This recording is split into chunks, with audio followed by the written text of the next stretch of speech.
Chin Chin. Who's in the party house? Just me? No, Jeff's here. Hello, Jeff. Welcome, Jeff. How are you, sir? Tell you what, Jeff, let's have some fun.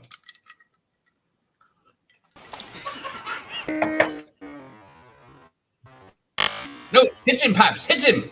Hit him back. Smack him in the face. Knee him in the balls. Hit him. Nah. Pointless. Never mind. Right, well, Jeff is here. Hey, the view with Drew. Good evening, sir. Good evening. Thank you, Jeff. Trouble is, I don't know when anyone else's birthday is, so if you want to private message me, I'll leave your birthdays so I remember them. Now, looks like we have another special guest. Let's see. Nigga telling you all to tune in to the live stream watch party August the 5th, 2022, 8 p.m. British time, 9 p.m. European time, and the rest of the times will be down below, where my friend Jeff Bronson will join Gareth Video Tasties for a Running Man watch party. I remember doing that movie, it was fantastic, so definitely tune in, or I'll be back to get you. Right. Thank you, Mr. Schwarzenegger. Yes. Hopefully he can turn up. Jeff will be there. Running Man. And the date is... I think I'll be ready by now. July. August 5th. Not far away now. Jim's here. Have you recovered, Jim? Happy birthday. Thank you. Right, let's go. Happy birthday. Thank you, Jeff. Yeah. In your honor, an empty bottle of vodka for Jim. Happy birthday, beautiful. Thank you. Arnie's in the house. He was. I'm very lucky to get Arnie on the show. Thank you, James. Evening. Morning to you, sir. Morning to Mr. Benny. Thank you. So, yes. All right, so, yes. Almost looks like my face is on the front. But, yeah, so Jeff and I on August 5th at 8 p.m. will be doing Running Man. Bloody old bastard here. What a lucky. Cheers, Vass. Thank you. Come to our Twitch to my fellow VGS Mikey. Thank you, sir. You're more than welcome, sir. Someone that loves VHS as much as we do. Very happy to have you here, sir. Hey, Jeff. Right. Hey, Eva. Happy birthday. I'll tell you, no, this is not paper. This is some sort of plastic from my child's play set. I wouldn't go to Burger King. Buns are too dry. All right, I'll tell you what. Enough of me. What did I promise on this thing? Yeah.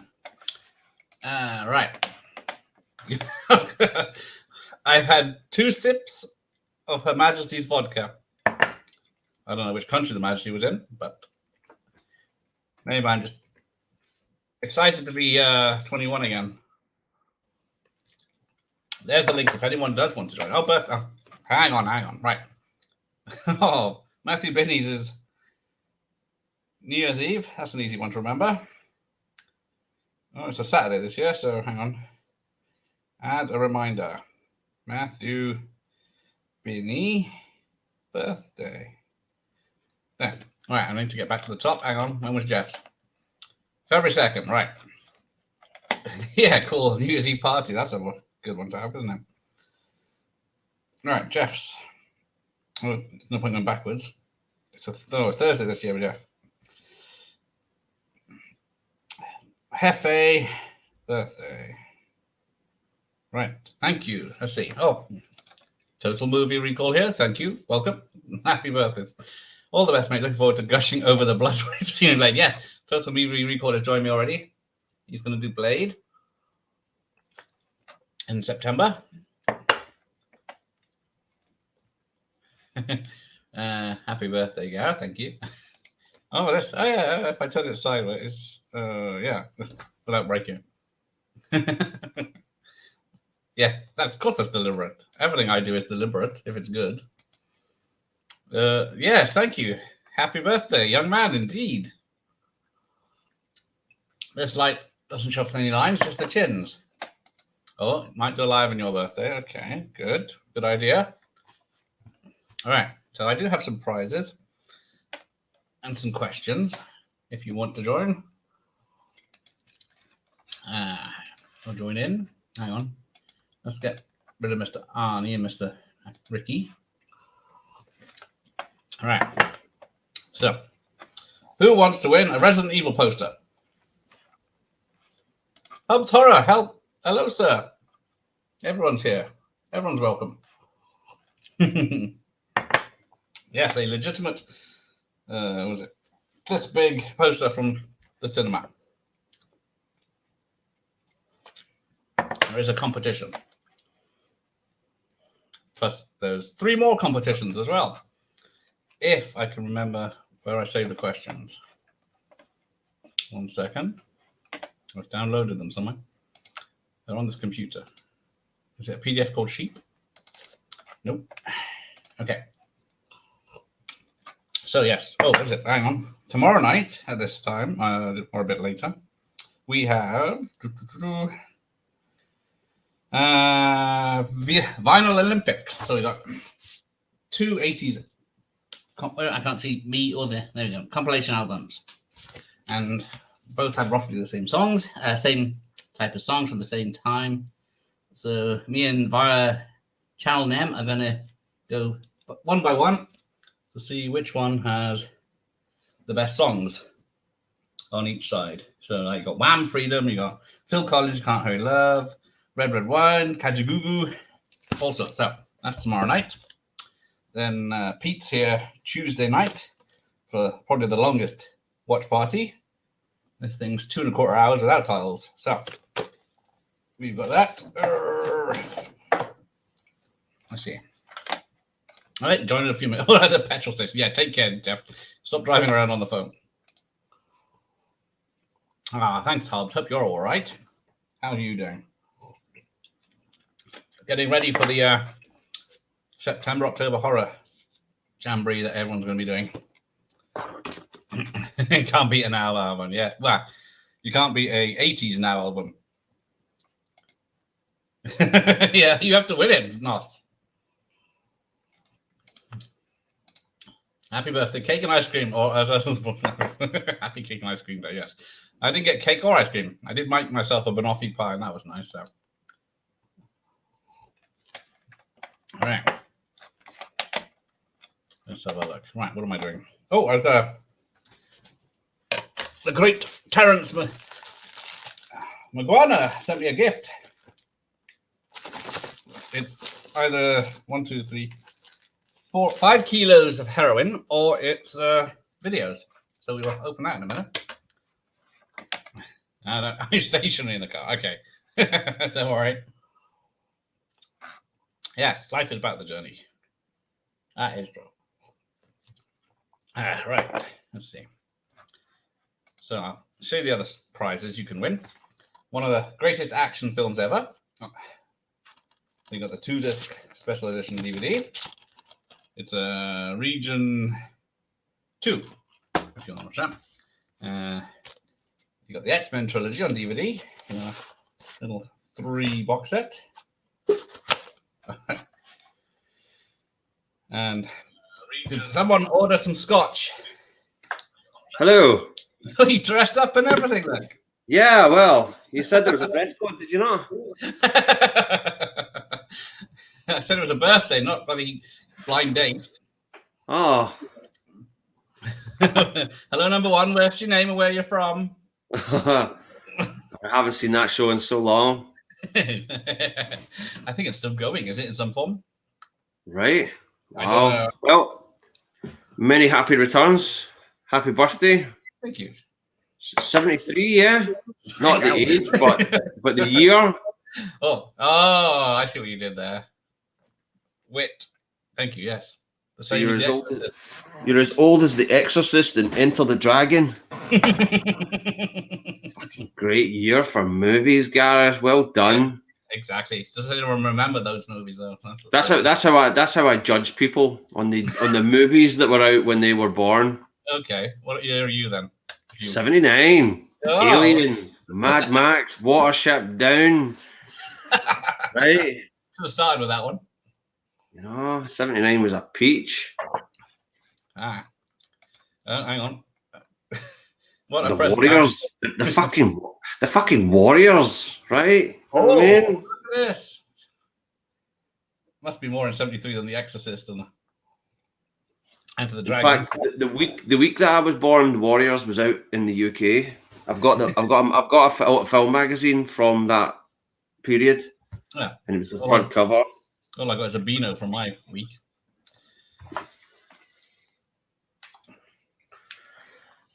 Get all my gadgets all charged up. All right. So how you been? You wasted? Hello, Not yet, Paul. How you doing? but well, I've just started, but this is already empty, so. Rusty Bash live.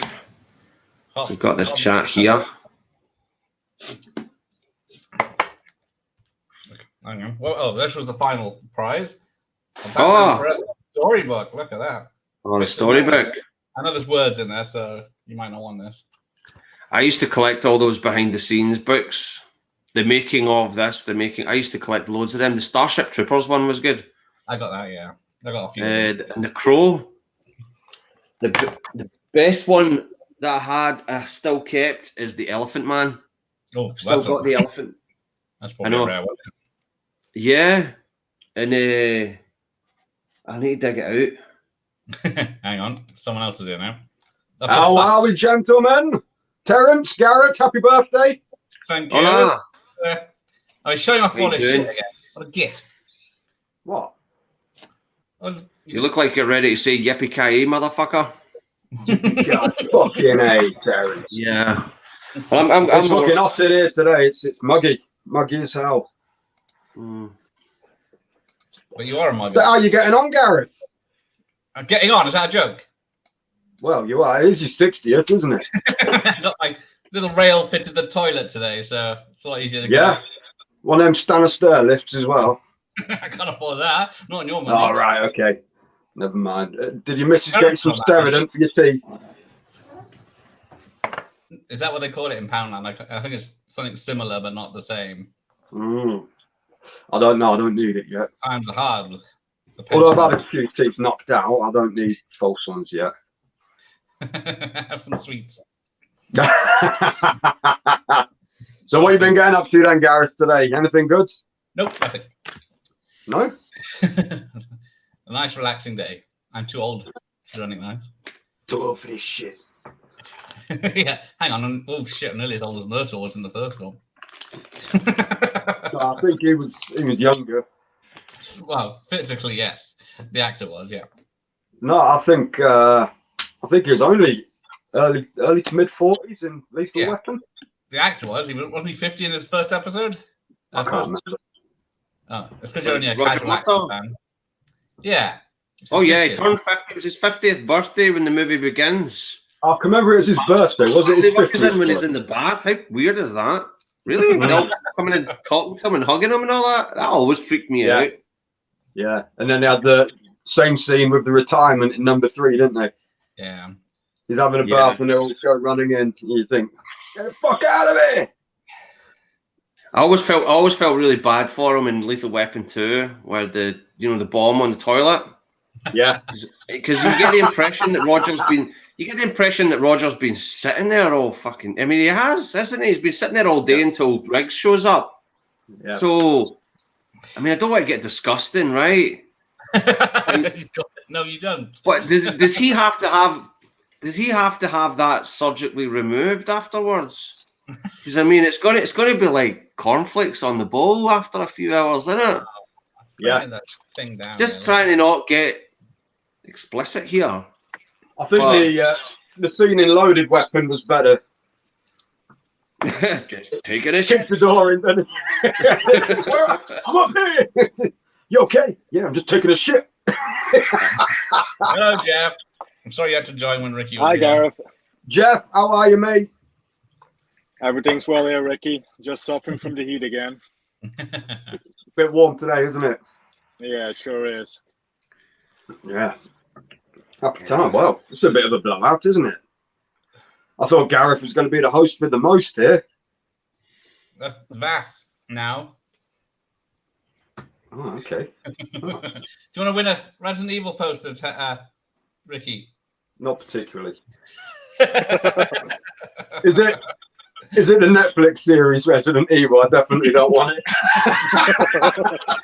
I It's a take nice it that's one. shit, yeah. Yeah, I've heard one good thing about it. It's a CW show, basically. How much is it for strip and raffle tickets for it then? For you, a tenner. Or Tenner. for charity. Okay. I'll ping the money over to you later. All right, cheers. Hang on. If it was like the CW series, then that's quite close to the game, isn't it? Because I remember on the PlayStation, the acting was really bad. Don't open that door, and it was like fucking hell. You know, It was could good they for not its time. Wasn't it like 96, something like that, 95? Yeah, Yeah. I mean, it made the acting on Crime Watch look like fucking Royal Shakespeare shit. You know, I used really to love did. Crime Watch. They always said it, didn't they, at the end when they used to say, "Don't have nightmares." But hang on, you're just showing the whole fucking UK of me sticking up a post office in Chiswick. Of course I'm going to have nightmares. yeah. And to think one of the presenters got shot at her front door, like, geez, oh, I mean, that's not going to give anybody nightmares, It's got a you know. Okay. Terence, Crazy. Judge North from 1981. What films were in 1981? Judge Me, Terence, 1981. Is that a line from a film that I'm supposed to guess? No, what films came out that year? Oh, For your eyes only. Was that 81? that was the Yeah. first movie to pop into my head there. Wow, you're like, suck that right out of my brain. 1981. Oh, there's so many. Raiders of the Lost Ark. Oh, yeah. I mean, we just be here all day. And American Werewolf in London. I mean, we're just going to name movies. Is that what we're going to do here? Yeah. Thank you, DVD and Film Bloke. Squashed tomatoes and stew. Ricky's going to give me the bumps later. He said. Hello to you. 73. Oh, yeah. Jeff says. Yeah. The second, yeah, the best one. Must be 72. Allegedly. Oh, okay. Watch Mystics in Bali with a few friends. Take care. I don't know that one. Mystics in Bali. Ricky, know that one? No. Jeff? No, okay. I'll have to look that one up later. What year was the first Poltergeist? Was that 1981? 1982. So Is it's it its 40th 82, yeah. anniversary in May, June. Okay. 75 for Matthew Binney. Yeah, Was that Jaws? unbelievable. Yeah, that was. Do you ever watch cussed films on Shudder? No, I know that I've seen the show where they It's talk a bit of a mixed bag, right? I mean, some of the episodes of it are really good, and some of them are absolutely terrible. The Exorcist one is not worth watching, and the Omen one isn't worth watching. They're just very boring. But the Poltergeist one, and the Crow, and the Twilight Zone the movie one are must sees. Because there's a guy that's still got the clown from Poltergeist. Yeah. And he keeps it. He's a collector. He's got tons of shit, and he's got that in a freaking case, right? And I would set fire to that fucking thing, man. Yeah. Like, bonfire night. Let's get the clown on there, man. Yeah. There's still no one brave enough to join me for Ouija night on Halloween night. What are you then messing I said around I with was Ouija game. boards for, Gareth? Yeah, Jeff is getting more brave enough. Haven't you seen Host? It never ends well, mate. Or The Realm. You're scared, Ricky. You're scared. I'm not scared. Just you shouldn't mess around with dark forces, Garrett. Mystical forces, Eddie. Mystical forces. You can't beat bottom. No, I think what you actually doing? You're using a Ouija board on Halloween. Yeah, There you go, the club. In the club. yeah, in he's the managing club. it now. What Absolutely. And I'm smoking club as well. Wow. Does everybody else have to get their hands on a Ouija board then, or You what? got one? You can make one. 2x4, is it? Make one out of a cornflake box or something. Can do. We'll see. Yeah. Everyone else chickens out. Nah. See, I made a stupid mistake of saying Candyman 5 times. Well, sorry, singing Candyman 5 times into a mirror last year, and I had nothing but bad luck after it. Right. So all that's super. I've become intensely superstitious after that. You know. I get I mean- 7 years bad luck every time I look in a fucking mirror. I mean, Sammy Davis Jr. He worships Satan. So when he's in his dressing room going, "Who can make a sunrise?" then he's fucking fine, right? Satan's blessing him. You know, Candyman's fucking scared of Sammy Davis Jr. But me, dumbass white boy, no man, he's gonna split me, man. He's gonna fucking split. You know, Yeah. Get you like a fish. There you go. absolutely. That's that. The last words out of my mouth. Here are just Instant sex change thanks to fucking Candyman. The last words Gareth managed to get out before he collapsed from an alcohol overdose on stream. Here endeth the lesson. I know. Excellent. That'll be the last. Yo, Rick. Jeff, no, don't encourage him, especially when you're Hello, Jeff. hang on. Evening, everyone. Oh, DVD film bloke's too young. What would you say? This film, The Stupids, yay or nay? I haven't seen it, but I've seen clips. You've never so- seen The Stupids? Oh, that's the right way. Have you ever seen it? John Landis? Oh, wait, is it John Landis? Is it? Because it's Yeah, it's one of his lesser liked movies, but I actually have a bit of a soft spot for it. No, are you lost on that one? Tom Arnold. It's like No. a stupid Tom Arnold's in it. family, and they're just utterly like completely Is it brain just- dead. MAGA supporters now. It's I'll have really, to- it's I'll have I to don't know. watch It's one of those films you either love it or hate it, and I love it because I'm stupid, right? What are your tats there, Ricky? You're trying to show off. Oh, we lost Jeff. Oh, Show us your prison tats. no, you don't want to know what these say. Yeah. Oh, Terrence, bloody good film. Oh, there we go. No, I think he's talking about an older one. We'll have to catch up for the next review. Do we have a fan of the Stupids down under? Oh, Josh, Hang on. Patrick. What is that? Fingers cut off? All A right. wrap? I don't know. What is that? Condoms. What is that emoji? A man has to know his limitations. Yes, he does. Mr. Bones, welcome, sir. Welcome. Bones. 73 was the year God Monster of Indian Flats came out. Never heard of that one. I think other good films from 73. I just think of Enter the Dragon and The Exorcist. That's it, right? Everything else can just fall into the river. Oh, Mr. Bones has a Ouija board. There you go. Mm. Oh, you got Ouija shark. Ouija. Yeah, how does a shark use a Ouija board? I don't know. Well, that's- Candy Store. Oh, yeah. doesn't he sing that Candyman? I always kind of felt bad for Sammy, though, that was his most famous Thank you, song. Patrick. Right? I mean, Yeah. What's the one it's I not like? his best song. I No. prefer Whether I'm Right or Whether I'm Wrong. That's much better. Much better song. You know? It's like you have to do the coke teeth, don't you, when you do Sammy? You have to go, Allegedly. you know? There's Jeff. He's back again. I'm back. It's something I said. Back, he said. I think it's my phone. It's really hot. Thank you about the tortilla challenge, Patrick. I've busted an eardrum over it, but it was worth it. Oh, you haven't, have you, idiot? No, I thought I was going to. My ears were ringing. So was you've the already live stream broken of this. Tab's glasses. And... Well, yeah, I did offer to pay for him.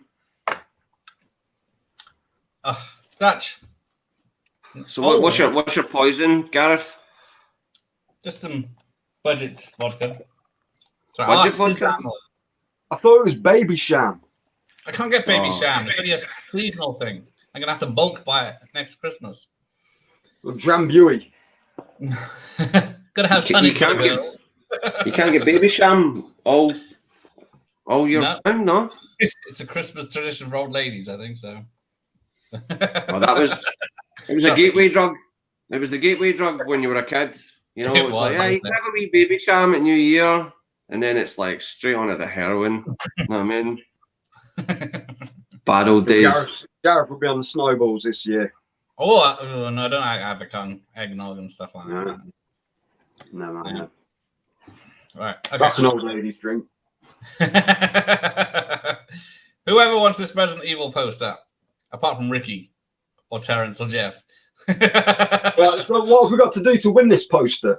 All right, try and It's an win example of mid-2000 blandness.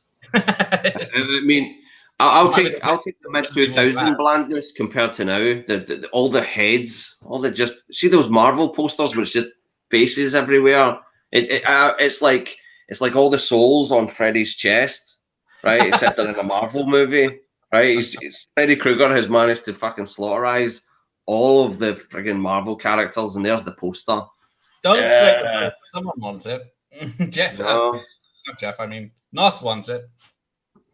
So you still haven't answered the question. How do you win it? Jeff, gone again. Right. Name the 6 Resident Evil films from the 2000s in order. Without Googling them.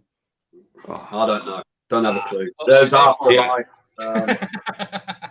Apocalypse. I don't know. But I don't want to win it.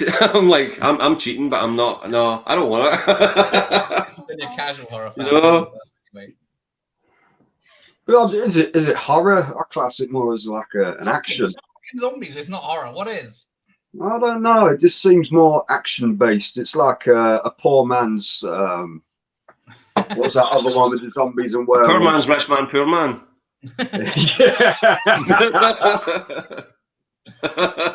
No, it's not for me. I'm not a Resident Evil. Uh, I like the games back in the day, but yeah. The character, I don't know about the actor. Oh, the character of the Candyman. All I know is he appeared in Doctor Who the year after Willy Wonka came in. Okay. Oh, they're burritos. I see. Yes, I would mind a burrito right about now. If you got any. Had pizza for lunch. Is that a Nightmare 3 necker you got there, Ricky, that you're trying to yes. show off widely? yeah. Oh. Ooh. I was never too keen on the theatrical US poster, just because of the UK video cover where Freddy had this CNA coat for some reason. Never seen him in the. That was bothered me. They had this coat from Didn't CNA. wear it in the film, did he? Never seen it in the film, right? I was like, I want my money back, right? You thought Freddy was going flashing or something, but you just didn't see it. No flashing. In the New Nightmare, didn't he? He wore it in that, yeah, but it wasn't the same coat. It was looked like a trench coat or something he had on number 3, Yeah. didn't it? On the poster. Yeah, on it the was front of the like- VHS. It's a trendsetter. The Matrix, they were like, right, we need to follow that Freddy Krueger guy, man. We need to get wise. You know. Al's here. Happy birthday, you son of a mother. Is that? Son of a bitch. What a motherfucker. What's the matter? CIA Right. got me pushing too many pencils. Oh, everyone's in the no impressions. That's a little. Ah, Why, what have you got? Jimmy Savile, Michael Barrymore. What are you going to do there, Ricky? you'll be violent if you want. So you thought you would cook up this story and drop the 6 of us in the meat grinder. You missed What Jeff's happened to you, impression. fella? You used to be somebody I could trust. You missed Jeff's impression earlier. Want to see it? Never mind. Tick tock, tick tock, tick tock. Boom. Schwarzenegger telling you all to tune in to the live stream watch party August the 5th, 2022, 8 p.m. British time, 9 p.m. European time, and the rest of the times will be down below, where my friend Jeff Funneman Branson will join Gareth with Video Tasties for a Running Man watch party. I remember doing that movie, it was fantastic. So definitely tune in, or I'll be back to get you. Oh, where's Oops. Ricky gone? Wrong one. Sorry, Ricky. Force of habit. You're always putting me on timeout. Anyway, I can't stop Gareth because I've got to go and have some tea. Tea? That's Dinner. posh. Whatever you want to call it. You're going to go Up work on your north list it's for tea, Thursday down night? south it's dinner. You are? You're going to work on your list for Thursday night this time, or are you just going to wing it again? Well, I was going to, but I don't think I'm welcome. You and Vass have been doing your little name calling again, haven't you? No, that was Vass. You're more than welcome. Is he here? Mm, No. All right. mm. Yeah, it was Vass. Okay. I'll have words with Mr. Vasim, then we'll find out what's happening, won't we? He'd probably say he didn't say it, but he really did. Yeah, you both bitches. Anyway, I'll see you on Thursday for another good showing. All right. Take Nice care. seeing you, Ricky. Yeah, you too, Terence. Take care, buddy. See you Bye, later, Ricky. Gareth. Happy birthday, mate. See you Thank you. later. Cheers. Right. Let's see where we got. Are you sweating in that? Since- Happy Right. birthday to you. Happy birthday to you. Happy birthday, Mr. Video Guy. Oh no. I know. Half turned on, half scared. Right. Nos says Resident Evil, Apocalypse, Extinction, Afterlife, Retribution, and Final Chapter. There we go. Good. I don't have to post this poster. So they stuck. So I know that they've rebooted it since then, but as a series, they actually did stay truthful to Final Chapter. Oh, did they? I don't know. I'm Right, wondering because I remember when it came out, and I was like, that won't be the final chapter. I've seen that happen before. Yeah, how many Final Back Chapters in- have there been? Oh, when I saw that video poster, and I was like, oh, Friday the 13th 5. Ugh. I was just like, right. That was the first time when I realized that Hollywood lied to you.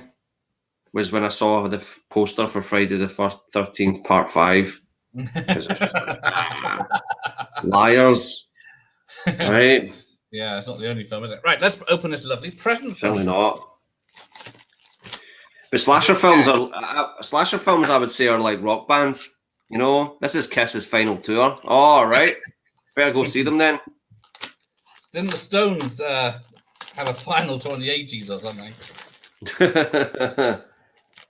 Bless them. What's in the box? Oh, this is very kind of you. This is expensive to post. Oh. It's the finest Colombian H, mate. Honestly, seriously, I've not been able to sit down for a month trying to get that. You've not cut this thing. Get that into the Glasgow airport was my goodness. Is there a smoker in your house? Smoker. I can't find the end, as it were. Oh, I got it. Yeah. It's very kind of you. Oh, It don't is. worry about it. Don't worry about it. You know, you're only 75 once. I have to give you equal amount back. No. Oh, No. Gifts mean no return. I'll give this away. No retreat. Oh. Was it Oh, it's got the receipt in it and everything. So the link. nothing but the best. Nothing but the best for one of the best YouTube channels around. Absolutely. Hang on, let me. So yes, You that's know, one. That's that one. It's What's the sci-fi. line in it? Oh, thank God. You're welcome. George Burns is just perfect in that film. Yeah. Man. How many were sequels Absolutely. to that? The sequels, yeah. There's like 3 or 4, isn't there? Oh, I don't shit. smoke weed anymore, so I can't really enjoy the sequels. But the first one is a lovely film. I said nothing about Ricky, but facts. Do it. Okay, Nos is on my side. That's all right. Bass, I mean, sorry. All right, let it cool down a bit. Get back to us, Bronson. I'll be back. No AC. But yeah, that tape, it's perfect, by the way. I don't know if it's rewound right. I'm sorry. But if my memory serves me right, it is 42 years old, that tape. Thank you very much. 1980. If you ever want it back, you can have it. No, it's not coming back. You know, I've given up and got, there we go. There we go. That's too much. Reset all the way. You can't give these away. These are expensive. Yep. Nothing but the finest. Very kind of you, this is. No. Don't. You mentioned it. I know you're on YouTube right now, but You know, and they say Scotland and England don't love each other. I was going to build that wall back up at Hadrian's, but now some you build that wall with videotapes, mate. yeah, I just thought I'll tell you something. That was my mother's favourite movie for some reason. It's not that great. Right. It is a who's who of British TV actors, right? Mm-hmm. And it was really hard to find at one point for up here, right? Maybe down in England you'd find it in every place, right? But my mum loved that movie. God rest her, right? And there was a time in the 90s when I was just collecting like mad, and I found that tape. And see, when I showed her that tape, she was over the moon. And I felt like Sherlock Holmes, right? I was the Sherlock Holmes of videotape. Because I'd go into a store and there'd be piles of Friends, piles of Sex in the City, piles of them, boring old tapes that nobody wants. And I had a laser sight. I would spot a Canon tape from a mile away. Seriously. I would be outside a charity shop that was closed, right? And I could see Highlander and its original big box Canon release. And I could tell it had the right embossed tape, box, everything. And all I'm thinking about is that the original tape inside that box, right? I'm going to come back here when they open and I'm going to get that motherfucker. You can't have honestly. Can't say that. X-Rental Robocop. Yep. And it's the one I've showed you before. It's got the dealer information on the inlays as well. Bloody hell. Thank you very much. It's a peach, man. And it's got the trailer for the Terminator in it for some stupid reason. Because the one you've got, the Virgin sell-through, it's just got a pile of comedy, sport. Comedy ones. Yeah, Billy Connolly, all that stuff. And that I remember buying that, the sell-through. And I'm like, when is this going to end? When is RoboCop going to start? This just goes on for way too long. They do. You think it's RoboCop? Why would they advertise stand-up? That is lovely. Thank you. And I think that's just got Terminator. Maybe Nomads. Might have Nomads on it. I'm not sure. I think it's the Terminator is the only trailer that's on it. Because even though Terminator came out previously, they're just like, come on. They go hand in hand. They were already going hand in hand way before the Mega Drive Genesis game. And then Strange Brew with Rick Moranis and who's the other guy? No. That was another one that was a bugger to find. That was me. I was obsessed with that movie for a long time. Absolutely. Have you seen it? Have you seen Strange Brew? I haven't seen it for a very long time. It's perfect. It is the precursor to Wayne's World. Definitely. Because they did a thing in the 90s when Wayne's World came out in the UK 30 years ago. Would you believe? Would you believe? Right? I know. I love Get Smart. What can I say? Right? But, Strange Brew got shown on BBC Two because the BBC must have thought, well, that's just kind of similar to Wayne's World. Canadians. One Canadian, anyway. Friend of mine, he was just talking about it. I missed it. I didn't see it. And he was talking about it for years. Oh, Rick Moranis and Dave Thomas. You got to see this movie. And I could not find it for love or money anywhere. And when I found it, I got mad drunk watching that the first time. Because I knew it was a movie about beer and how these guys are just a couple of hosers right? Yeah. And honestly, it is the first 5 minutes of that movie will just absolutely grab you. You'll be just like, this movie's perfect. I will definitely catch on that anyway. Yeah. I won't watch it just in case. Let's go get some beers, eh? No? Take a drink. Everyone says A. You will die. You will die of like alcohol poisoning. You know? Al says, I knew the final chapter. Okay, you knew one of them. No poster for you, Al. Yeah, that was one everybody was waiting for. It's just like, Yeah, thank you. it's over. It's all over. We all It's know over. shit show, dear. We all know Halloween ends. What? George Burns. I actually like George Burns as a singer, weirdly. One of his live concerts, I used to love listening to that all the time. And he did a great version of Simon Smith and his Dancing Bear. I love. Yeah, well, it was. I can't remember the band that did it in the 60s. It was written by Randy Newman, right? But George Burns' version is my favorite. It just sounds so cozy the way he sings it. George Burns, yeah. Everyone loves George Burns. Oh, yeah. And you do know that he was on Des O'Connor one time in the early 90s, right? George Burns, and he promised that when he turned 100 years old, that he would play the London Palladium. And he got too ill. He made it past 100. I think it was 101 when he died, but he was too ill.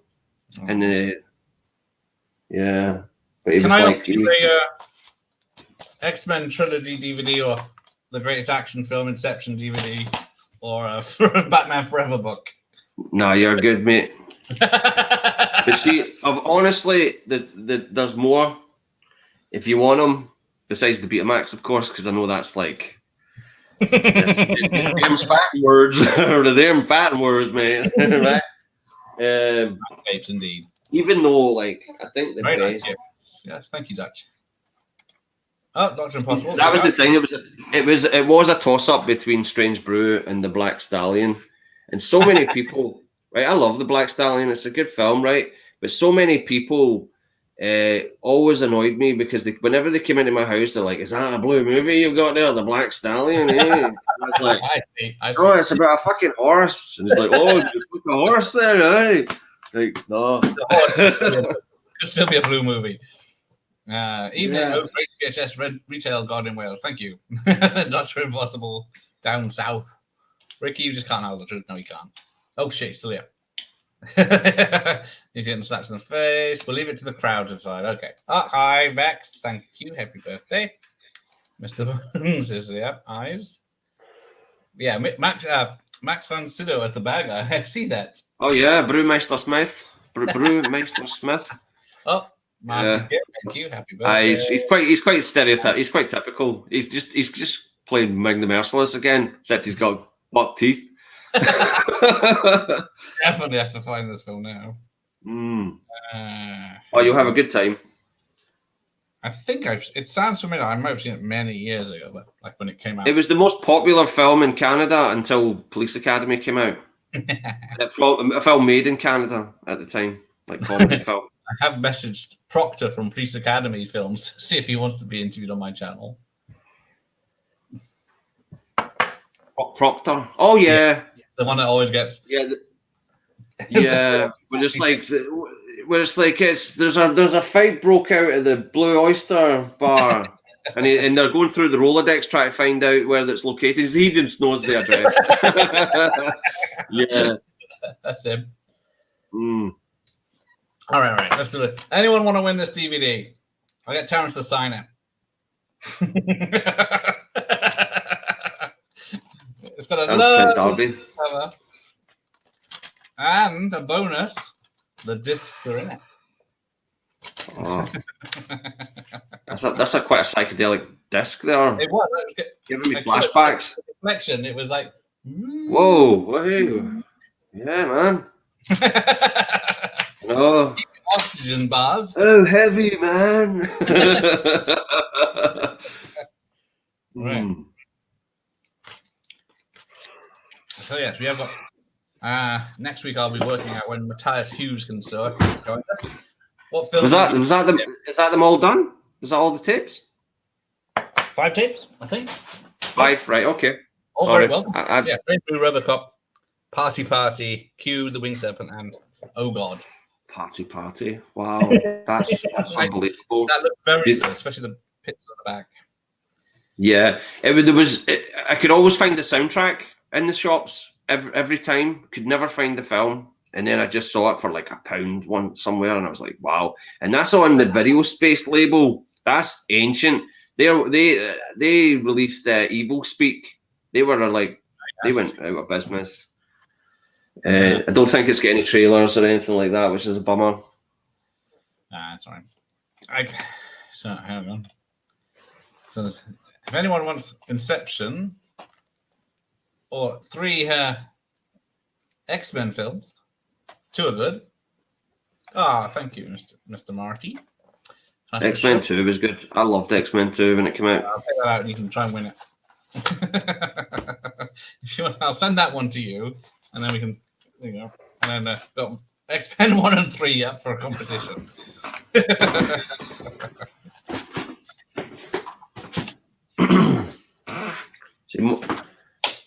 I've seen many other reset. The Batman Forever. After the Batman Forever, that's just a question.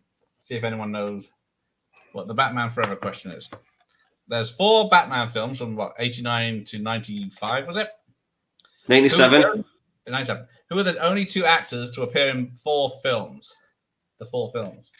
The guy played Commissioner Gordon and the guy that played Michael Goff and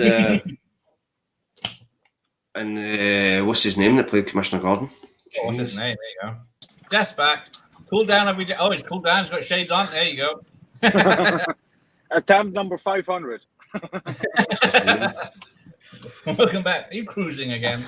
Hopefully, that's going to bug me. Cool down now. I've got Emmett Walsh, but it's not Emmett Walsh. That's the thing. I'm sitting there thinking it's not him. If you answer, you'll win it. So there you go. You'll win a lovely picture of Val Kilmer in the back and Tommy Lee Jones staying very far away from her. Tommy Lee Jones was a bit. I didn't like his performance in that. I thought it was a bit. I know that him and Jim Carrey didn't get on very well. Not at all. Yeah. There's some TNA as well if you want. Oh yeah, Debbie Mazar. From History Space Truckers. In the books, in the comic books. Graphic novels, I mean. Oh, Jeff. Oh, where's he off now? Is that LA? Someplace cool.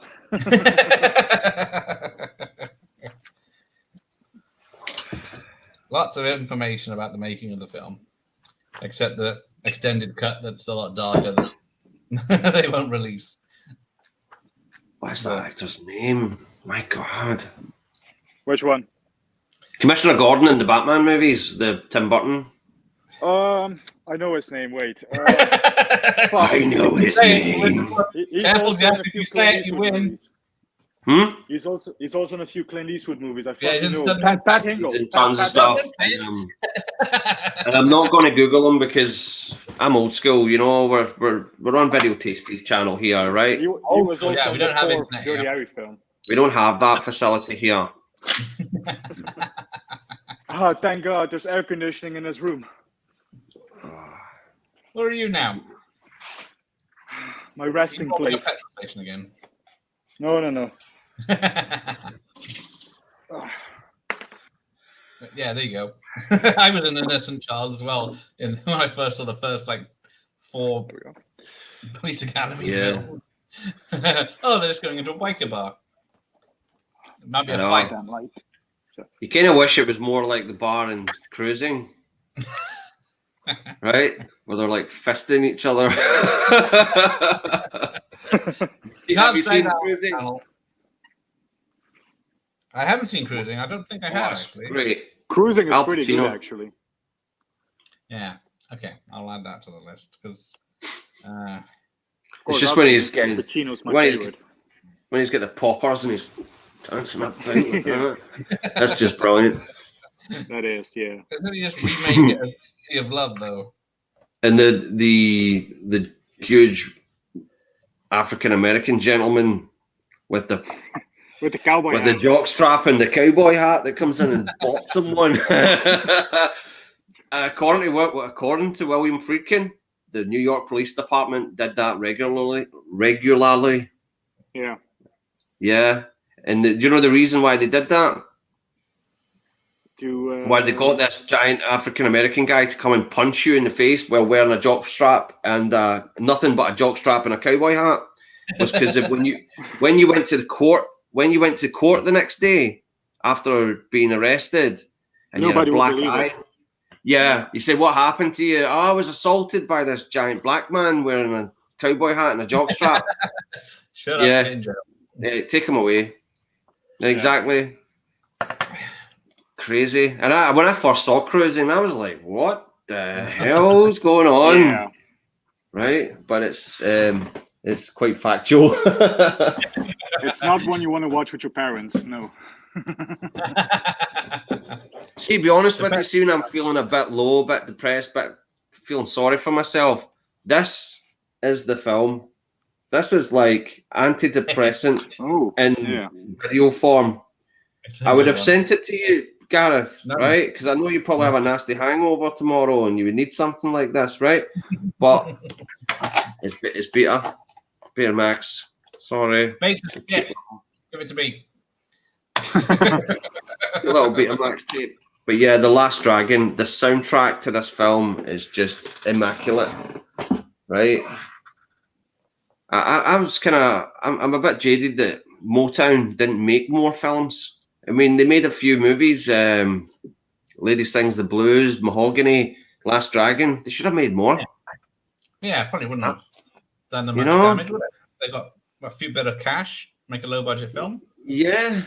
You know, because I know that because of Eddie Murphy's famous Stevie Wonder impersonation on SNL, there was all this talk, he's going to play Stevie Wonder at some point. They should have done that movie. I'm sorry. That'd have been brilliant, right? Even if it was just a sort of by-the-numbers biopic where everybody's just singing Kumbaya, it would have been great, right? I would watch that. Yeah. Yeah. And it was kind of funny when they did, I don't know if it was which channel it was in America, where they did a tribute to Eddie Murphy. And Stevie Wonder came out and sang Higher Ground. And Eddie Murphy got up beside him and he got the shades on and doing all that. Right? Yeah. You know, I just kind of thought, oh, wait a minute. It's not 1982 anymore. All right, who was the Batman character that changed races between the first one and the third one? District Attorney Harvey Dent. Harvey Dent, yeah. Yeah. There we go. But they were planning on it being Billy D. Jones. Yeah, I would have loved to see Take Back. They were going to bring Billy D in. I don't know if they were going to carry him into Batman Returns, but whether he survived or not, but he was paid off. Same as you're gonna hate me, but that's my favorite Batman movie is Batman Returns. I know The Dark Knight. Oh, well, I don't know. I just love it. I think it's Batman Forever. No, certainly not. All right, I do. Yeah, I'll agree with that one. Pat Hingle played Gordon in the 90s. Well, if you want Pat Hingle, there we go. Pat Hingle, I can rest easy tonight. That's what I said. Thank you, Trash. Marty, just tell me who the other actor who appeared in all 4 movies are. Terrence spoiled it already, so. the guy who played Alfred. Yeah, Michael Gough. That's the answer. He was a sort of key player in Derek Jarman's movies. And he was in a horror movie from the 70s that I quite liked, Horror Hospital with your man. Dutch. That's it. He was in the Gauntlet. Yeah. He was in the Gauntlet. Sudden Impact. Love the Gauntlet. The Gauntlet's a great movie, but the Horror Hospital also had Robin Asquith. Robin Asquith was the main character in it. In Sessions film, was it? No, it was during that time, I think, or maybe before. Yeah, roughly around the same time as Stand Up Virgin Soldiers, was it? I'm not sure. Not sure. I just seen it on the Bravo channel a long time ago when they used to show horror films. Do you remember that? The Bravo channel? They had Right. horror movies on it. Oh, there you go. 1973 Horror Hospital. So that was a good year. Yeah, and Michael Goff's like a kind of Dr. Frankenstein type character in it. Stevie Wonder should have been Daredevil. Oh yeah, I finally found that one. I don't remember what it's called in America. One Wild Night. Jennifer Oh yeah, Connelly. Career Opportunities. Yeah, Ah, found yeah. the cassette. Yeah, I remember that one. Yeah, I rented that a few times. yeah.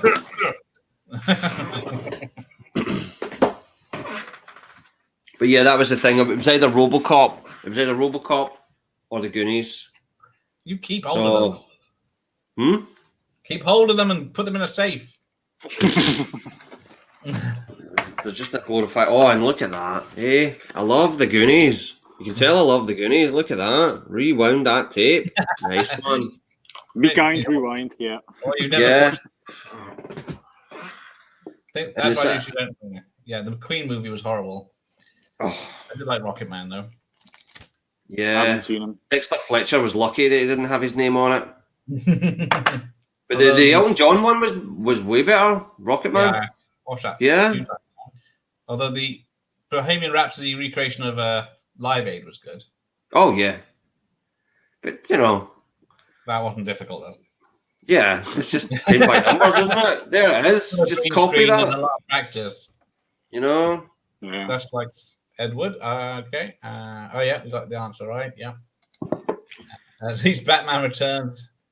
Oh, hang on. I double clicked. Sorry. It's not one of the Bat Nipple films. Yes. Exactly. No. Just And it's got Michelle Pfeiffer. I mean, come on. it's just got some yeah. cool lines in it, you know. What's this? If she tries to frame me, I'll throw her from a higher window. Until that time, I got bigger fish to fry. Yeah. You know? Yeah. I love Christopher Walken. He steals the whole fucking movie, and you're like, I can't Oh. wait to see the Penguin and Catwoman for the first time. And then the whole movie, I'm just like, wow, Christopher Walken. Yeah. You gotta have Christopher Walken in there. Welcome. Frankenstein didn't scare me. Marsupials do. One of my favorite performances is in that film, Seven Psychopaths. The psychedelic Yeah. cactuses. He's just like, I love him in that. He's just so weird and brilliant. This Yeah. is Lion, the king of the jungle. Take names out of here. Well, yes, I Batman love that I one. love Chris Walken. watch along because it is a Christmas film. Which one? Batman Returns. It is Yeah. for Christmas. Yeah. Absolutely. Mistletoe is deadly if you eat it. But a kiss can be even deadlier. But the kiss can be deadlier, yeah. Next It's month. fucking perfect.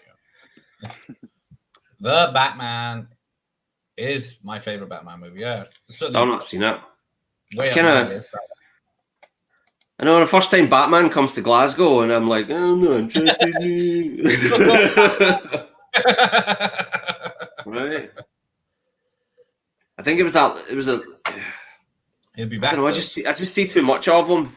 You know, it's Ben Affleck one minute and it's Christian Bale the next. It's nice when they give the franchises a bit of breathing space, right? I hope they do that with Yeah. Bond. I hope they give us a good few years till we see a James Bond instead of like. Apparently, it's going to be a few years. Yeah, it's going to be Good. at least 2 years before there's an announcement Yeah. about Good. the next one. They need to change it up as well. I am sorry. Bond is. I mean, he was old hat ages ago.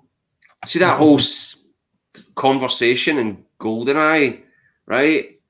You know, you're a relic of the Cold War and all that. That's the movie just criticizing itself right there.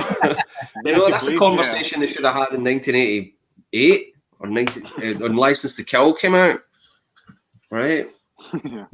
As much as I love that, that's one of my favorites. That is an Yeah. awesome one. License to Kill. Very underrated. Yeah. Oh, definitely. And Michael Kamen doing a Bond score, fantastic. Yeah. It's great. Yeah. Let's see, yeah, I saw that. Robert Davi as the villain. Yeah. Mm. Oh yeah, There's when they had the royal premiere, you know, they used to have that where they would bring out the royal family to meet the Yeah. cast of Bond Yeah. or whatever. Robert Davi got caught by the tabloid newspapers, like ogling Princess Diana's butt or something. He was like that. Okay. Barbara Benton, is she in hospital? What was it called? Horror Hospital? Barbara Benton? Couldn't tell you.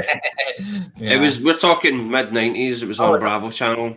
Is that the Playboy model that was in X-Ray that also had a hospital? It was called X-Ray in some countries, and It's a Canon X-ray. It's a Canon film, isn't it is, isn't it? I think. And yeah, they got a Playboy model, and she has a examination, so she has to be moved. Yeah.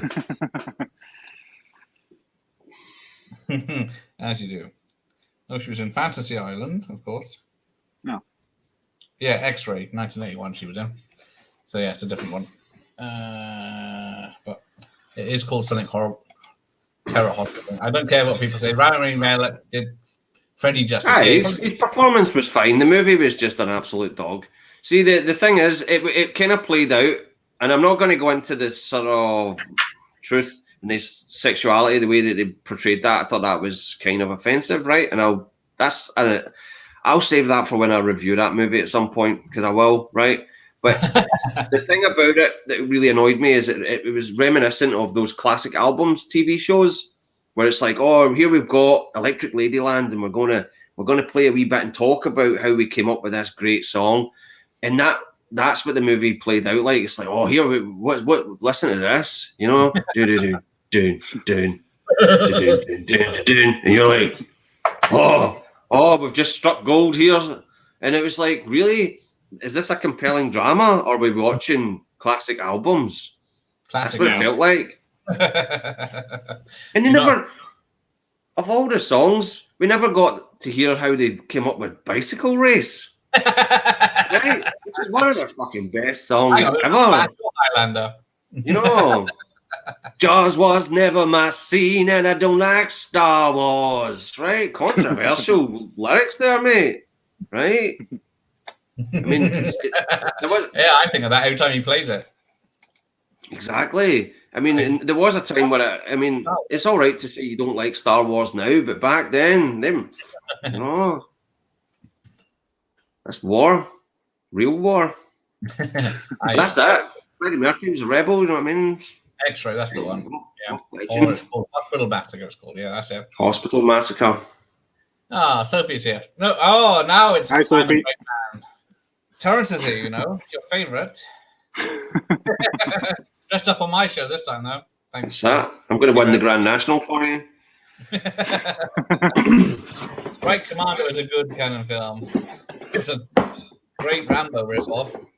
Pretty much every canon film is great. Strike Commando. No, it isn't. Never seen that. I think I've seen clips of it. Oh, Strike Commando is amazing.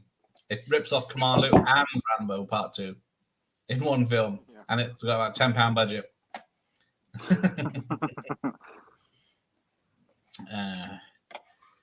Does no one want my X-Men trilogy? Is that because there's too many now? I know. People were killing each other to go see it when it came out, you know. I remember when the Last Stand, the third one.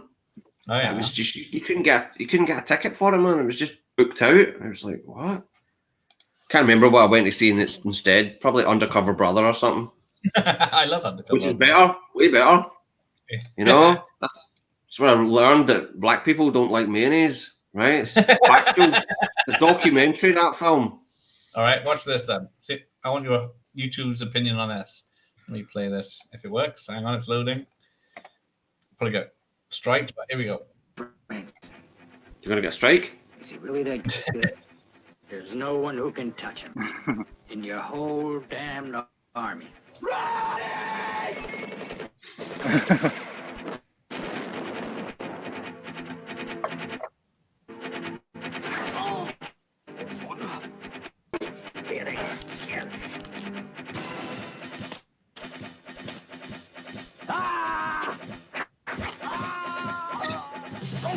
The playback's a bit poor, but yeah. That's my browser. I think it might have been filmed either in Cannon's backyard or the Philippines. I think it's the Philippines. It's the Philippines, isn't it? Yeah. Yeah. You know, Philippines was just And there's stock footage of Vietnam in it as well. No blood, not the bullet. yeah. They did that in Hanoi Hilton as well. The opening where the Michael Moriarty's plane goes down. It was a stock footage shot. But hey, you know what? Who cares? The rest of the movie was brilliant. Yeah, if it works. Just the brain takes it out of it. He's still going. Oh, roll that bamboo spike. What was that like though in the 80s where you just go in and there was just there was just another Nam-esque movie Yeah. consistently, right? How long is this thing? The one I want to see now is the David Carradine, which I remember seeing it in the shop Oh yeah. as a kid. That POW, David Carradine and Steve James. Yeah, POW. Oh yeah. Yeah, I'm that good I'll one. track that one down. Probably not. Hang on, where's my Master and Commander review? Oh, the opening 10 minutes to The Exterminator. That's brilliant. Oh yeah. That's amazing action. See the head chop. Wow, that's brutal. Really brutal. And that was done at that same place where they shot the Twilight Zone in California. But they have this. I can't remember the name of the location, but it was just where they would shoot Vietnam scenes in the US. And Trees up. yeah, that they did it, the opening for The Exterminator there, and they also, the funny thing was, after the accident with Vic Morrow and those two children died, right, not too long after that, right, maybe a few weeks even, Kenneth Johnson shot the opening for V, the series, where Mike Donovan and his buddy are meant to be in South America, filming a conflict that's going on. They were the next crew to actually film there, after they had that helicopter crash, and it's just they said it was just horrible. It was just horrible having to shoot there after such a horrible thing happened. Whole movie's a bunch of lies. Oh yeah, absolutely. All he needed was the love of a good woman. Love of my life. That's all he needed. That was the message of that film. Bryan Singer what he was doing with that movie, and this is alleged, right, as well. He was doing a Kevin Spacey. He was doing this kind of, oh yeah, I've been found out to be a bit of a creep, right? So I'm going to stick it to gay people. I'm going to make them suffer. But I'm going to take one of their biggest heroes and I'm going to absolutely just destroy him. And that's what I get. That is what I get from Bohemian Rhapsody. It's taking a great gay icon, because that's what Freddie is, right? I mean, he's a rock icon, but he is also a gay icon, right? He's a hero, a real hero, and the whole. I mean, yeah. I was so. You know what? It was one of those.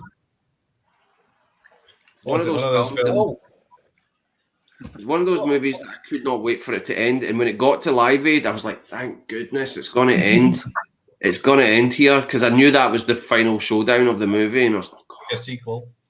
What? Yeah. Why was that flick so fucking bad? I mean, how do you fuck up a Freddie Mercury biopic so badly?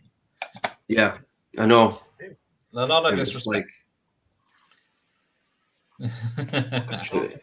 Because the Happy birthday, by the way. Oh, thank you. I meant to. Just getting to your messages. Sophie loves Terrence more than she loves me. So I want to do that anyway. Oh, So I guess I put it on then for Sophie. Oh, there we go. splash it all over. There we go. There we go. No, it's the 70s. That's it. Straight down the disco. Rolling man. this- What's the old trick when you're going out to the fucking disco, lads? You rub the aftershave behind your ears. So when like the girl would go in to whisper or talk to you, she'd be like, "Ooh, this fucker smells nice." The old kind of, the Don't old tell charm. her the ladies all our tricks. How are you, Marty? I'm good. Early short day at work today. Showing off Fuck your it, I'm revved, man. I'm revved for reviewing and watching Predator 2 with you, and I'm excited for Oh. fucking 3 Oh yeah. coming out. Oh, yeah. Hang on. When was that? That's soon, isn't it? Second. Predator 2 is Second, class. Second. I love yeah. Predator 2. People give it so much shit, I don't get why. I know. Oh, Predator 2 is awesome. Yeah, I think Danny Glover did an amazing job. Yeah. And he had to shake off the sort of mellow Roger Murtaugh character in there to play a badass, and he did it brilliantly. Absolutely. You know, and I think at the time people were sorely disappointed that it didn't have Arnold Schwarzenegger, and it hurt its box office as well. That is true. Yeah. Right? But in hindsight, do you know what? It's a lovely looking film. The cinematography in it's lovely. There's that scene where the Ruben Blades, his partner, gets murdered when he goes into the crime scene. The lighting is just really nice in that. The architecture and stuff like that, the way that they shoot things, it's really, really sweet. Yeah, it's actually a fairly visually fucking gorgeous movie. Like the bit of Yeah. the subway train, that shot where he's just fucking clambering on the roof of the subway train. That's like Mhm. that's fucking cool. That's really dynamic, and that makes the Predator scary. This thing is on like a bullet train, and it's no problem to it. Yeah, it still managed to maintain that the Predator was a scary character. Like even they get that nice wee jump scare in the meat locker, right, where he takes Yeah. the mask off and he says his catchphrase. Right? The subsequent movies, I'm a big kind of Predator nerd and fan, and I love the comics. and Okay. stuff. But the major problem, I think, they keep on trying to make the Predator an anti-hero. They done Yeah. it in AVP. They done it in Predators. I like Predators. Don't get me wrong. I like Predators. Has its issues, but I do like it. And they did it again in fucking Shane Black's shitfest. That was that Yeah. Predator. I'm in the minority. I enjoyed the Shane Black one because by that point they've ran it into the ground so much that they may as well just take the piss out of it now. And I felt that's what they were thinking was like, But there's an ultimate cut. Oh yeah, the Stargazer cut. That was fucking. I don't know what they were planning with that, lads, but apparently they were all going to end up at Area 51. They team up with more predators. They end up fighting like monkey predators and spider predators. It's off the fucking wall. Release James Edward, or is it Edward James Alamos? Oh, yes, he was cut out. Oh, yeah. Yeah, he was in it. He was a character in it. That entire segment was totally cut out.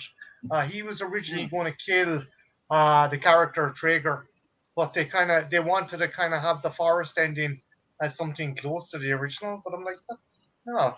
well, if they got Edward James Olmos to reprise his role as Lieutenant Martin Castile from Miami Vice, the Predator Miami wouldn't Vice. have a fucking chance. Wouldn't have a chance. He would just stare it out like that. He goose. Fucking tash. You know what I mean? Yeah. He was a badass. He did. Yeah.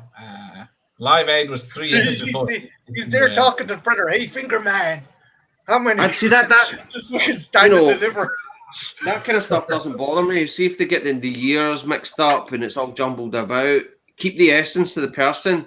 Don't change this person. Don't change what they believed in, right? Because biopic that I like, Malcolm X, it changes loads of stuff, but it keeps the story of Malcolm X, relatively truthful to what he believed in, where he was going, his character arc as a man, when those things were happening roughly. So it doesn't bother me. And Man on the Moon, Andy Kaufman, it keeps it relatively truthful, right? Because biopics, historical films, are always going to be full of lies, right, for dramatic reasons. But that had a purpose of saying that being gay it was almost like, you know, that conversion therapy.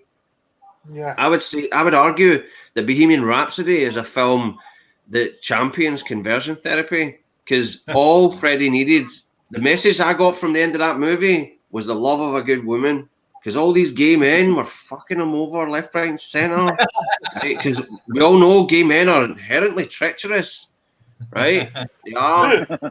They'll just steal your money and they'll abuse you, and it was an attack. It was political, and Bryan Singer is supposed to be this, you know, gay. He's not. He's a predator, allegedly. Right? The Predator. Yeah, I know. If they had him in that jungle, we would all be frightened. Actually, Right. Terrence, what you were talking about biopics and like, what's your thoughts on Braveheart? Hate it. I hate it, and it's not because of the inaccuracies. 500 years. Here we go. It's not because of the inaccuracies. It's because of the animosity that it created in this country, Scotland, against that country, England, right? Wales. Oh, that's Ireland. You know what I mean? That's Netherlands. No, seriously, I know guys. I've met people many times. Fucking English bastards. English, but I'll never watch that. I never fucking English. Seriously, and their favourite fucking movie is Braveheart. Braveheart all the way. I don't drink nothing but Tennent's Lager. Nothing but Tennent's Lager. No, I drink any of that English pish. Any of that fucking Carlin shit. Seriously, I've not got enough fingers and toes to count the amount of people that behave that way. And that movie got people so riled up. It is the Scottish equivalent, Scotland and England equivalent of Birth of a Nation. But I'm not making an exact comparison to that, because it's not done the level of damage that has done to the United States. That film is an absolute abomination, right? And I find it strange when people, and I've got magazines where they're all like, Birth of a Nation, this masterpiece of cinema. Oh yeah, it was a technical, groundbreaking achievement. It was the Titanic of its day, but it is the most racist film ever made, right? Oh, yeah. Even Hitler couldn't make a film more racist than that, and he tried, right? I can totally see where you're coming from, because when Michael Collins came out in either 96 or 97. Oh yeah, that's another one. That fucking, you had a bunch of head to balls fucking I remember. going, oh, fuck the Brits.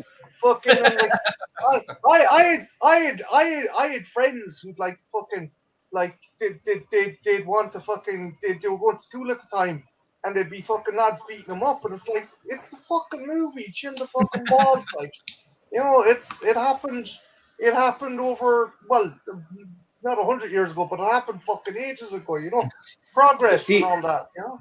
I haven't seen Michael Collins, but I remember the stink that it caused when it came out. Yeah. But here's the thing: see the English characters in it, are they all reprehensible? Oh, Jesus Christ! Like they're like one fucking movie cell away from tying children to a fucking train track. Right. Because Braveheart's the exact same. There's one redeemable character in Braveheart, and it's the gay guy that kills himself. Right? Oh yeah. And when I'm talking about English characters, I'm not talking about Sophie Marceau, right? She's not English, right? The prince who kills himself is the only guy that shows any sort of compassion to the Scots, and the rest of them are all just murdering, raping bastards, right? They're the fucking alien from Aliens has got more compassion than these cunts. You know what I mean? Seriously, Yeah. right? That is true. It doesn't rape as many people, right? That's true. That's the argument I've got about Alien. Alien isn't about rape, because, sorry I keep saying that word, right, on your live stream, but on your birthday, because the alien's not out to take power away from anybody. It's there to survive, survive. It's Survive. an organism that's And I trying to hate survive. that Dan O'Bannon himself, the screenwriter, he intended to give that imagery, to create this imagery and discussed it with Ridley Scott to give us that feeling that it's about male rape, right? But it's not. That's not its intention. Ash says it himself that this is a perfect organism. It's all it's here to do is survive. Not clouded by judgments or morals. It's got none. It has no None, because it's just there to procreate and keep moving, right? Whereas the English in Braveheart, oh yeah, they're just evil to the core, man. Yeah. Terrence, don't get me wrong either. Like, they fucking screwed over both our fucking countries, but like, you don't fucking. And I'm not, no, Garrett, I'm not having a fucking go at you either. They fucked England as well, but that's the thing.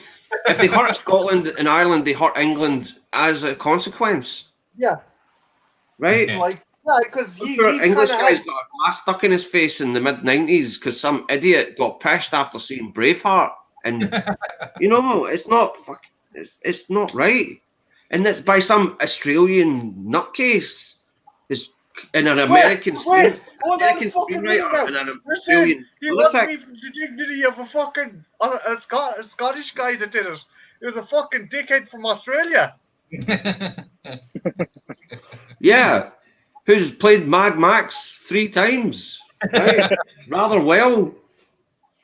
I mean, that's the thing. When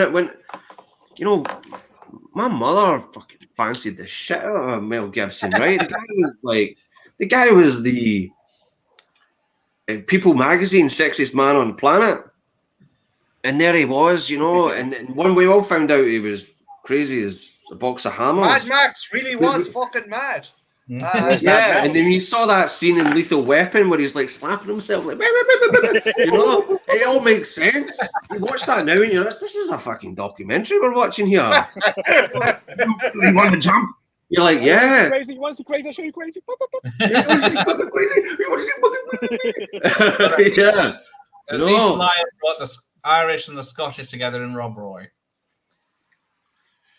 What? Rob Roy's fine. Rob Roy is fine, right? That's more like that's old school. That's like an old Disney movie, right? And it's weird that I'm with Terrence. That's up there with, like, do you remember the Musketeers with fucking Jerry O'Connell, or who was the lad who played fucking Robin in Batman?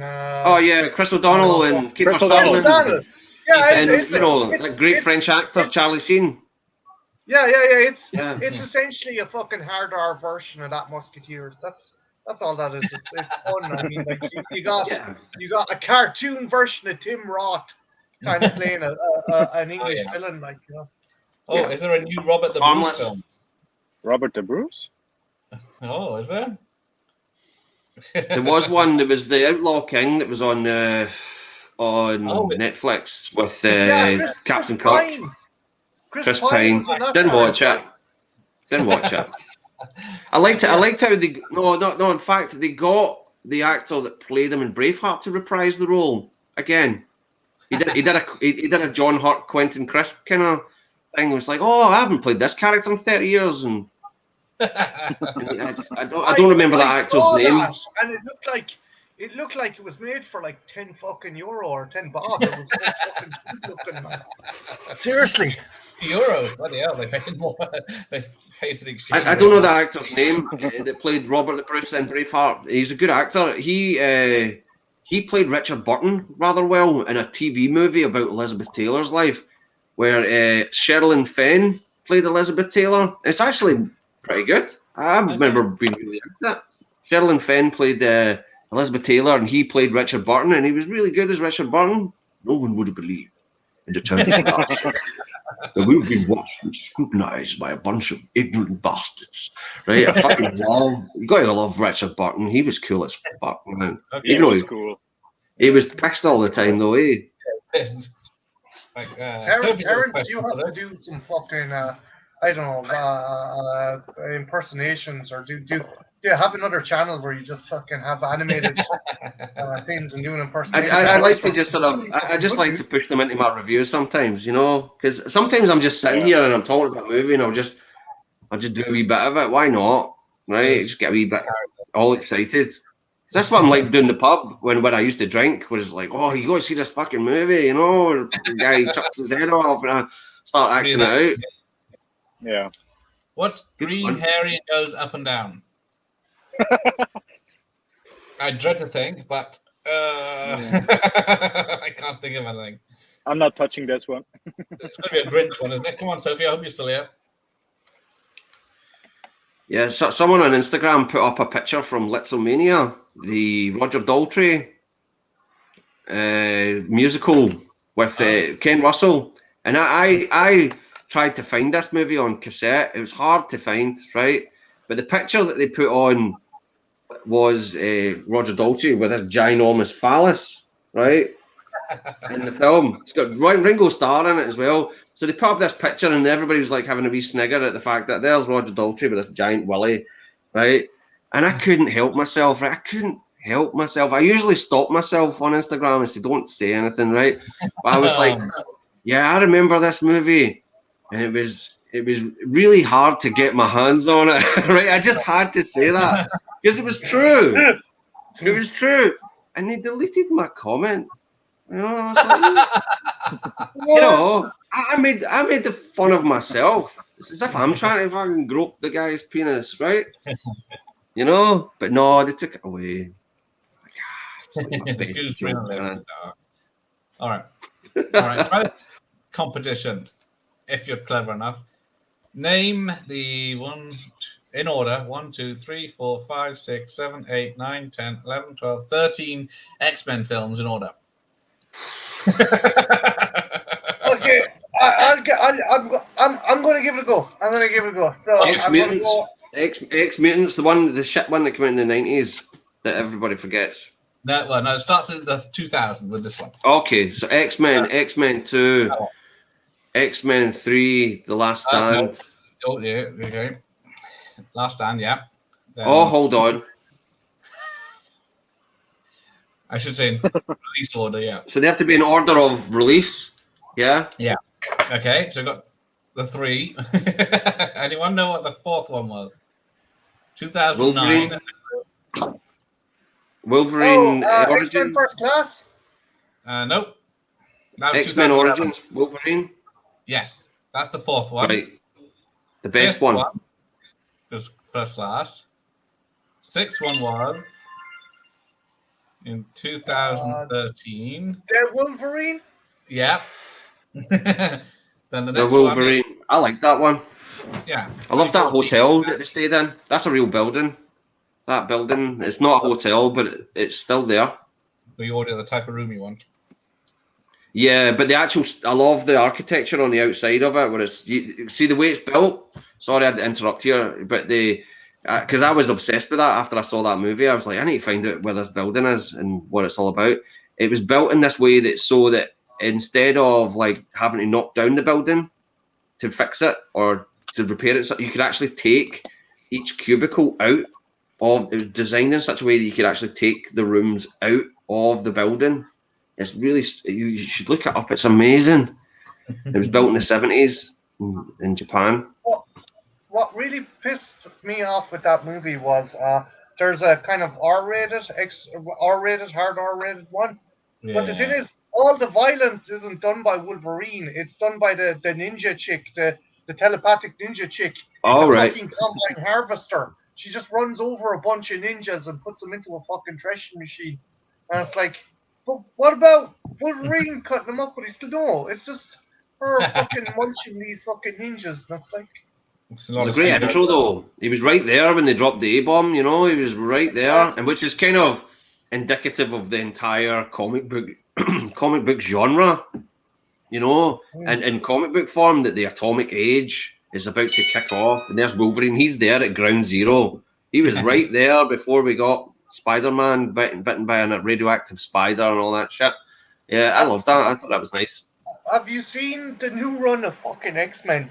Because it's gotten a bit of trouble. I like it. Basically, it turns out there's Apocalypse nearly came to power before, but another mutant stopped him. It's fucking Jesus. Apparently, the second mutant is Jesus. Jesus was a mutant. Yeah, apparently. Whoa. Well, do you know what? It means that I won't feel so bad next time I watch Passion of the Christ, which will be never. Right? That he's like, oh well, he can take it. He's got healing power. Just instead of Wolverine's claws, he's got the two big fucking nails coming out of his hands. Is that the best you got, bub?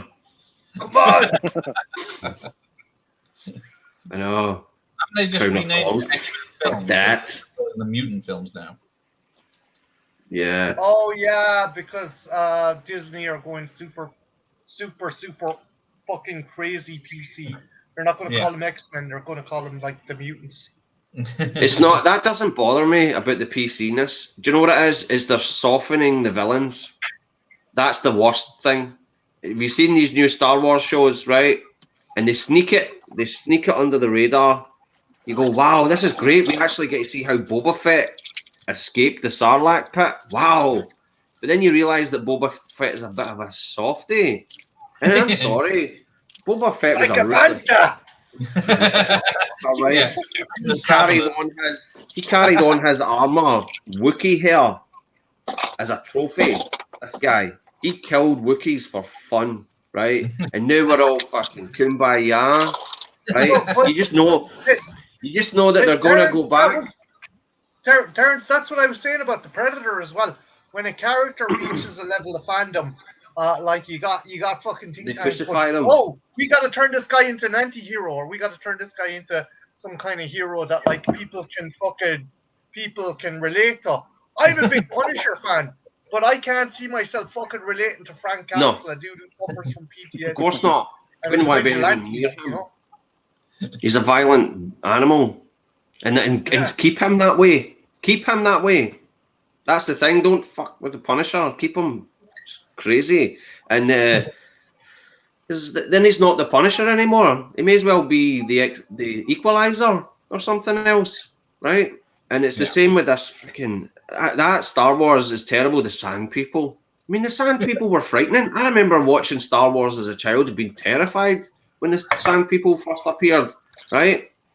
And you get that famous line where, I don't know the exact line because it's been a while, where Obi-Wan Kenobi is like, Mos Eisley, you never find a greater bunch of villains everywhere or something like that, right? The biggest hive of scum and villainy. Scum and villainy. You know they're going to go back and redub that line, right? With somebody that doesn't sound fuck all like Alec Guinness. It's going to be like, oh. Boba Fett can't call his ship Slave One anymore. Even though it's nothing to do with it, that freaking train, is it? It's just a spaceship that's part of another. The same. They've done it for computing as well. There used to be master and slave computing components and stuff, servers. So you can't have that anymore. Yeah, don't mess with our treasured villains. Right, it's fine to redo them and do new stories. I'm totally cool with that. And I do you know what? I don't even care if it doesn't make any sense that they make a big balls up and the plot holes is the size of a giant of the Channel Tunnel, right? I don't care about that. It's just don't fuck with the characters, right? That we love. If you're looking from a spaghetti he started that trend. Sorry. Lucas already vandalized it, but then they're vandalizing it more. It's just going to become utterly unrecognizable in 10 years. It'll be just like, what? I remember when this character was a real head case, and look at him now. He's just sitting there stroking a fucking one of the Ewoks. Like, oh, how are you doing? Oh. The thing is, okay, if you wanted, fucking approach it like, because they are based on kind of, Lucas took elements from different cinema and different stories. And the way I see Boba Fett and all those are spaghetti western, Sergio Leone kind of characters. So you got the Mandalorian, who for me is the man with no name. And then you got Cobb Vanth, who is from the comics and the Clone Wars. He's fucking Angel Eyes. He's Lee Van Cleef's character. Right, okay, Lee Van Cleef. If you want, make Boba Fett Tuco. Make Boba Fett grey, but don't fucking have him. Well, we have to protect the people of fucking Mos Eisley. It's like, Boba Fett doesn't give a shit. No. that's what he gives a shit about. Like that's Yeah, make him more like Snake Plissken. yeah. Snake Plissken's a great character because, and I think the key part in Escape from New York where you totally, utterly understand what Snake Plissken is about is where he's walking about this building and there's a woman being raped and he walks right by, Yeah. doesn't intervene at all. That's Snake Plissken in a nutshell. He's like, fuck everybody. this is, I'm here for myself. There's this the bit where he just sits in the chair and like he has no fucking plan. He's just like, fuck this. Yeah. What the fuck do I do now? It's like, and that's what I like about him. He is selfish. He's a selfish, self-serving character. Anybody that he interacts with that he knows from his history are there to get him what he wants. He doesn't give a shit about any of them when they die or anything. You know, he's just there to get himself out of that prison. and that was totally intentional.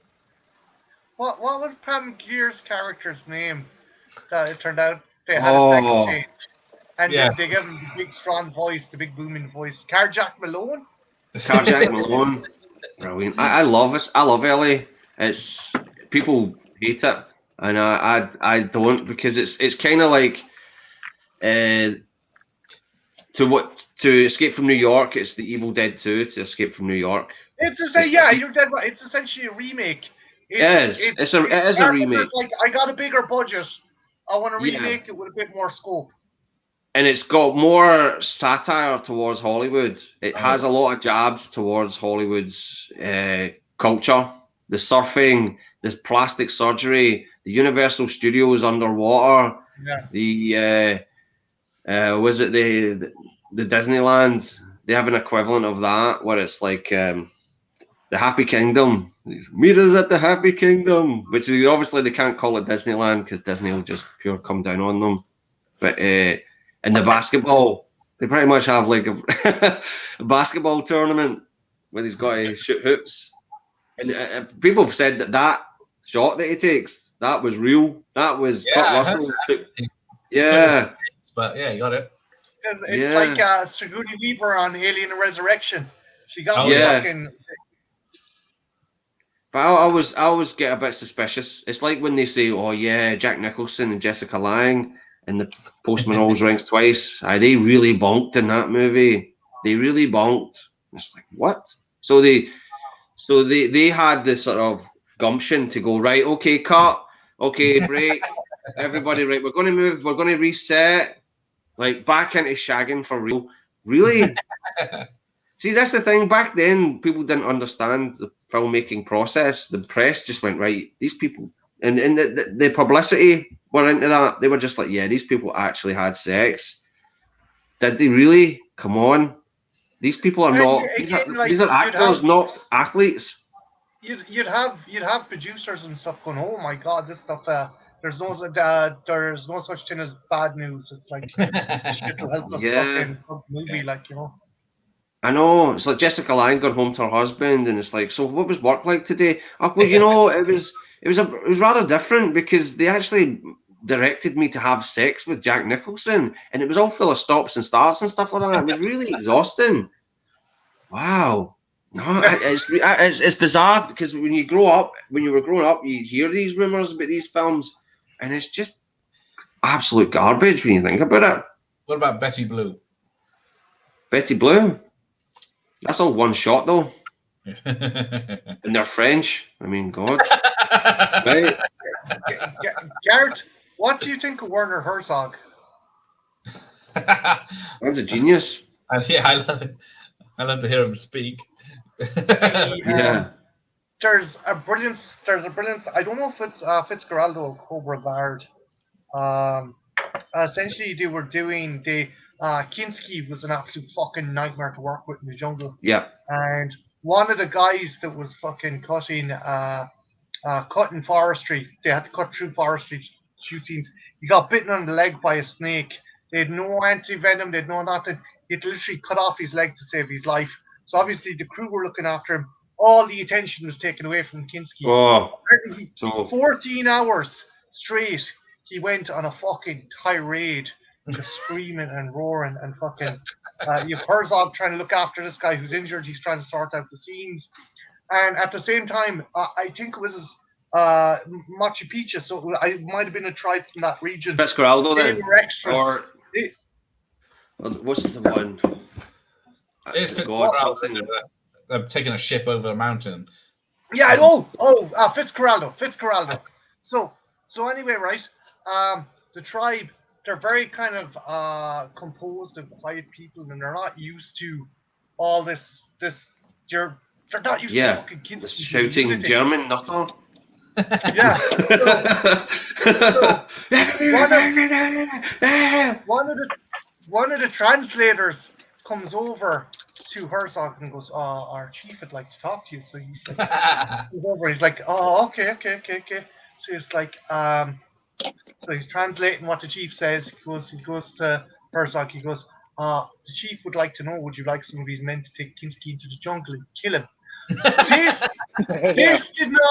This wasn't the thing that worried Herzog. What worried Herzog was he was like, no, he actually fucking stopped to think about the answer. It wasn't like, no, he stopped and said, no. Let's think about the film. He stopped to consider it. Can't kill the leading actor. Where you can't. It's going to ruin the insurance. But here's the thing. I know, but I have seen that. My Best Fiend, the documentary, That's where a it's brilliant documentary. Where Herzog goes on about Kinski, and he was an absolute head case, right? But he was such a I think he had serious mental problems for real, but also he was allegedly a paedophile as well, which came to light in his allegedly, and in his wake of his death. What's the other? But he was notorious for he would only do films for money. He had no sort of interest in the art in any way. He would constantly criticize people, right, that he worked with. And Steven Spielberg wanted him to play Belloc in Raiders of the Lost Ark, but they wouldn't give him enough money. So he was like, these guys are fucking dicks. Can't imagine what Raiders of the Lost Ark would have been like with Klaus Kinski in that part. Even more awesome than it already is. Sorry, Jeff, I cut across you, man. Sorry, dude. Wait, let me close the windows. I said it would be more awesome than it already is with Kinski was in it. That's Kinski would fly him melt at the end. That would have been fun. There's a horror movie called Crawl Space where he plays like got it on Betamax next door. Yeah. He asked would the crew buy his costume for him, but he made them buy specific clothes, and then he took them home with him and kept them.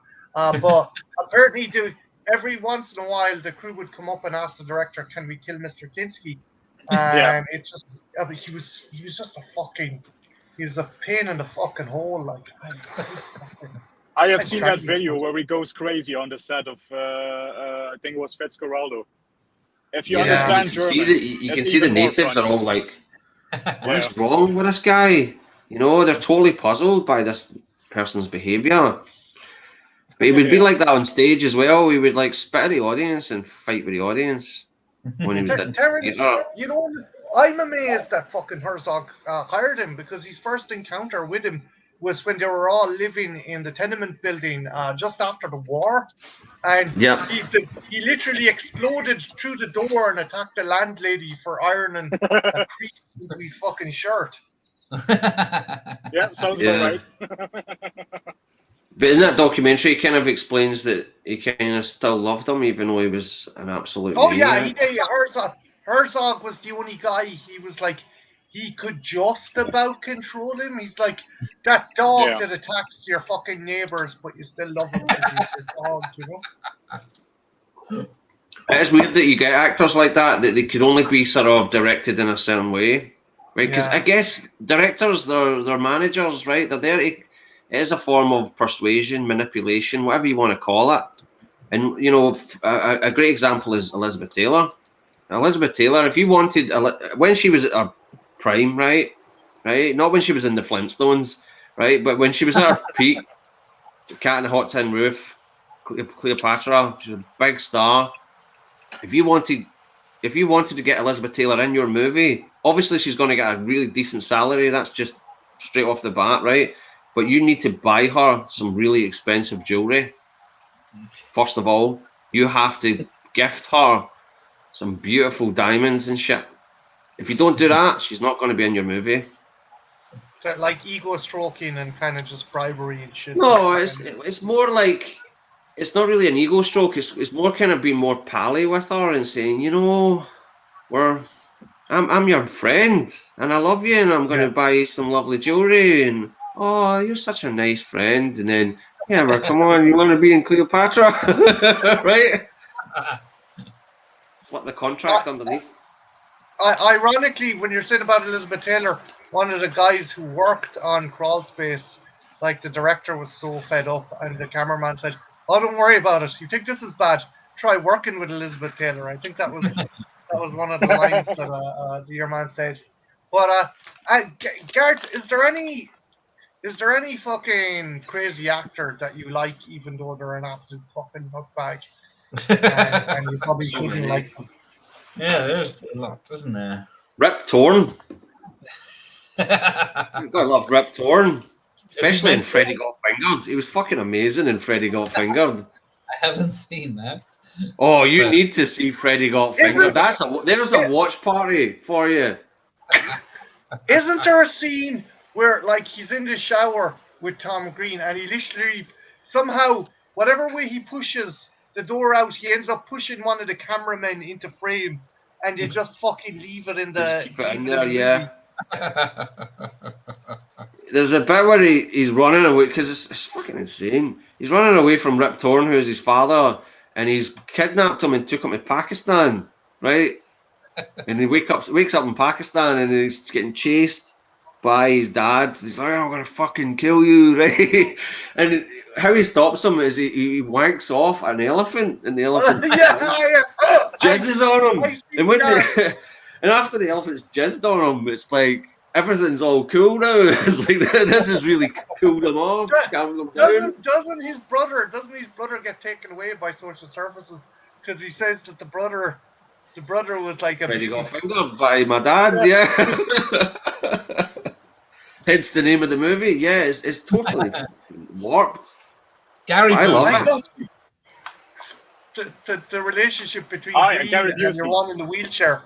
Sorry, Jeff. Sorry, man. I'm cutting across you. No, carry on. Oh, Gareth said Gary I said Gary Busey is my favourite crazy actor. Oh, gotta love Gary Busey. I love him in Silver Bullet. I think he's really nice in that. Did all his own lines. He ad-libbed. I guarantee you, they're like they went to Stephen King. Can Gary Busey ad-lib in this? Yeah, you're still paying me in cocaine, right? Yeah. Okay. Yeah. Work away. The Buddy Holly story. I mean, who did he lose out to?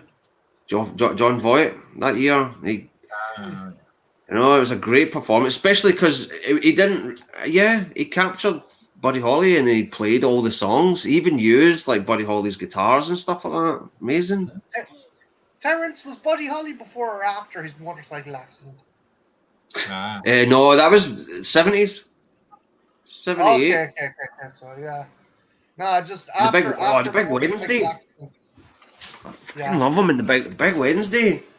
Have you seen that? Jan Michael Vincent. I can see that. Jan Michael Vincent, William Catt. Oh, that is a perfect film. That is one of the best films ever. John Milius. I actually saw it in a screening once. It was a bit of a manky print, but they put it on in Glasgow one time, and it was just great. Great to see on the big screen. I'm not mad on surfing, and the thing is, the Big Wednesday's not really a surfing movie, even though surfing is the thing these guys all do, right? It's just more about good buddies and the time that's passed over the years. It's great. Is that what you think landed in the role in Point Break? I was just thinking that myself. I would say that that's a callback to the Big Wednesday. Yeah, you kind of feel like, let's get the surfers in. in this movie. Look, we've got this because it's the Sufferers movie. It's the great film, and it tanked. Absolutely did nothing when it came out. No. He was fucking nuts on the set of Predator 2. If you've seen some of the interviews with him. A fucking alien.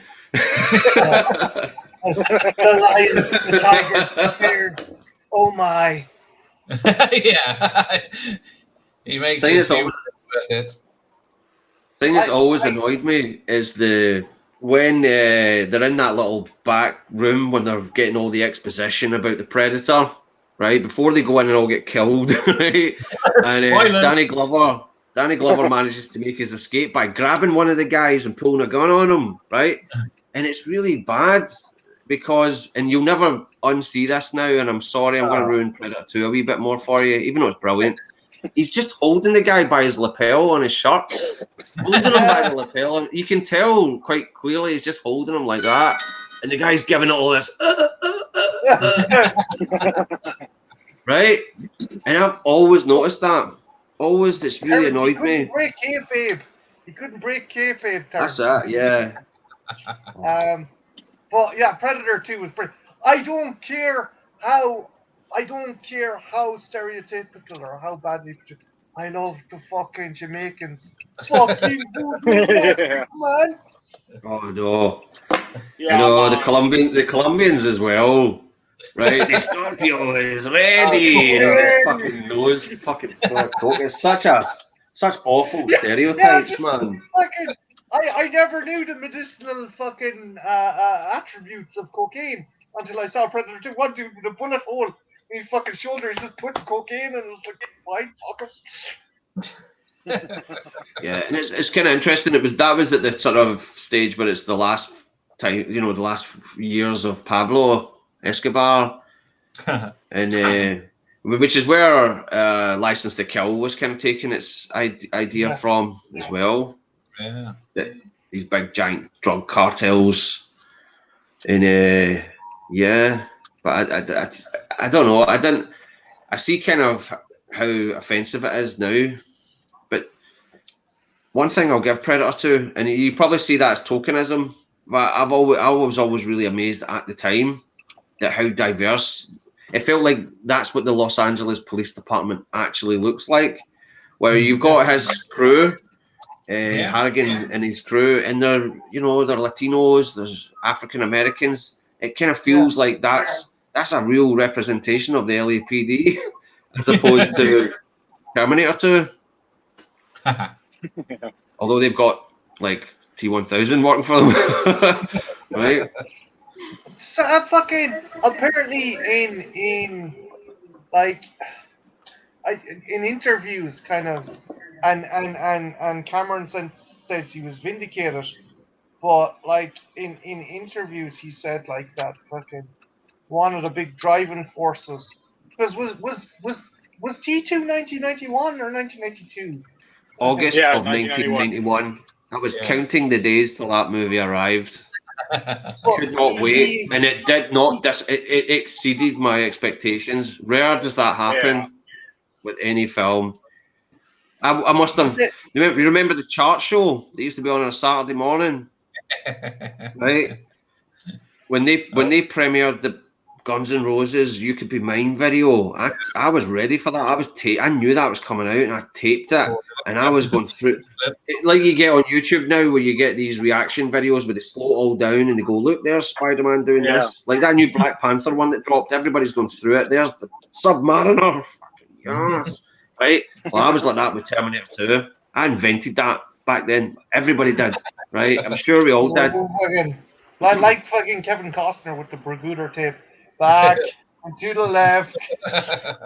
I just noticed that how badass Sarah Connor looked. It was that shot where her hair's like that. She just looked scary as fuck. I was like, that's Sarah Connor.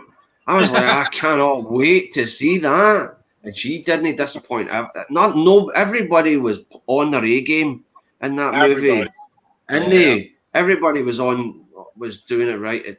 Edward Furlong, I mean, I know he's a mess these days, but he's brilliant. It's John Connor. Absolutely perfect. I felt bad because he had a great career ahead of him. Like that and American History X. I know he only had a kind of not a big role in American History X, but like as Edward Norton's brother, he was fucking cool. He was like, Yeah, he was also abused. He Yeah. was also statutorily. I don't know if it counts for women, does it?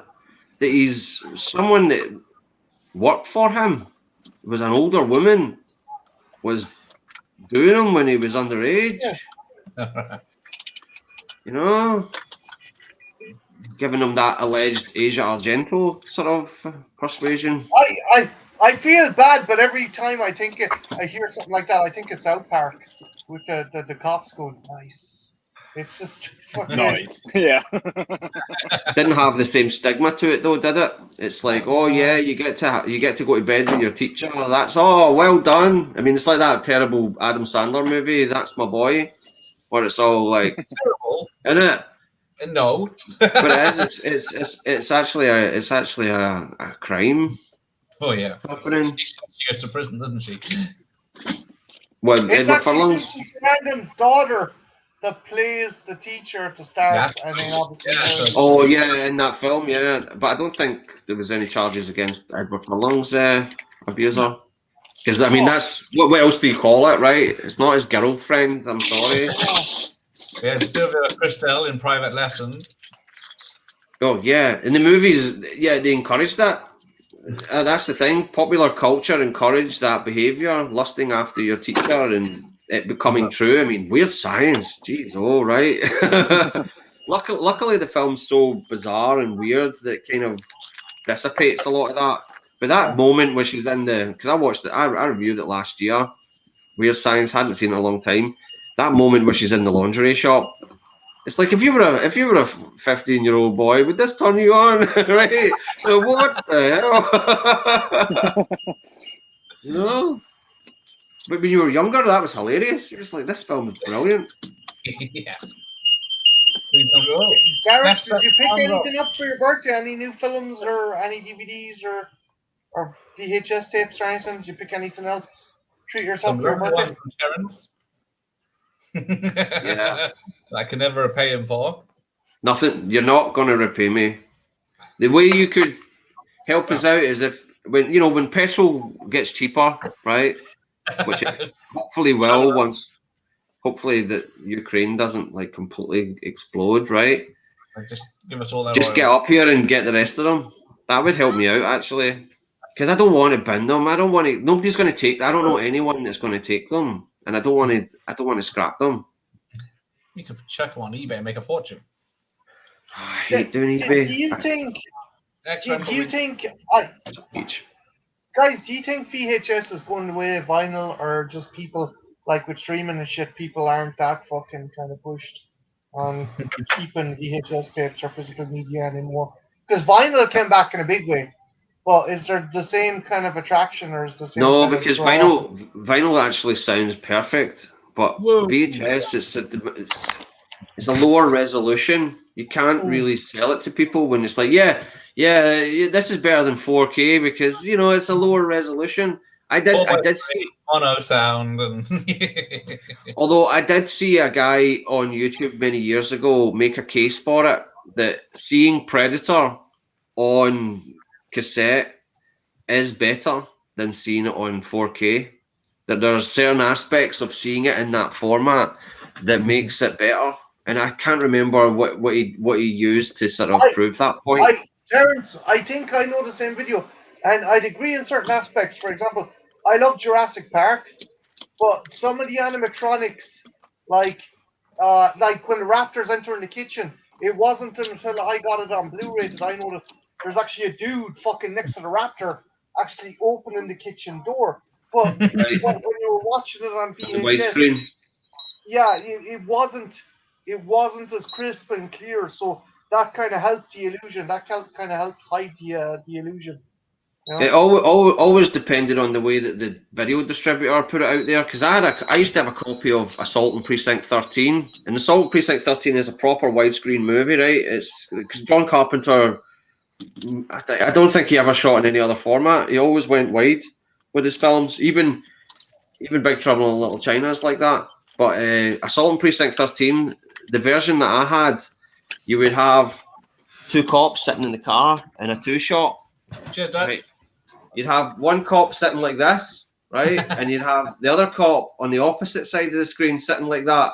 You'd see the middle of the police car, and they're sitting like this with their faces completely covered. That was the video version of Assault on Precinct 13 I once had. So they didn't even pan and scan it so that you could see each actor. They didn't bother. And that was that was an issue they had with Die Hard when it was initially released as well. Some of the scenes were like fucking some of the characters you half their fucking like half their face or half their shoulder would be off screen or something. Yeah, it was kind of annoying.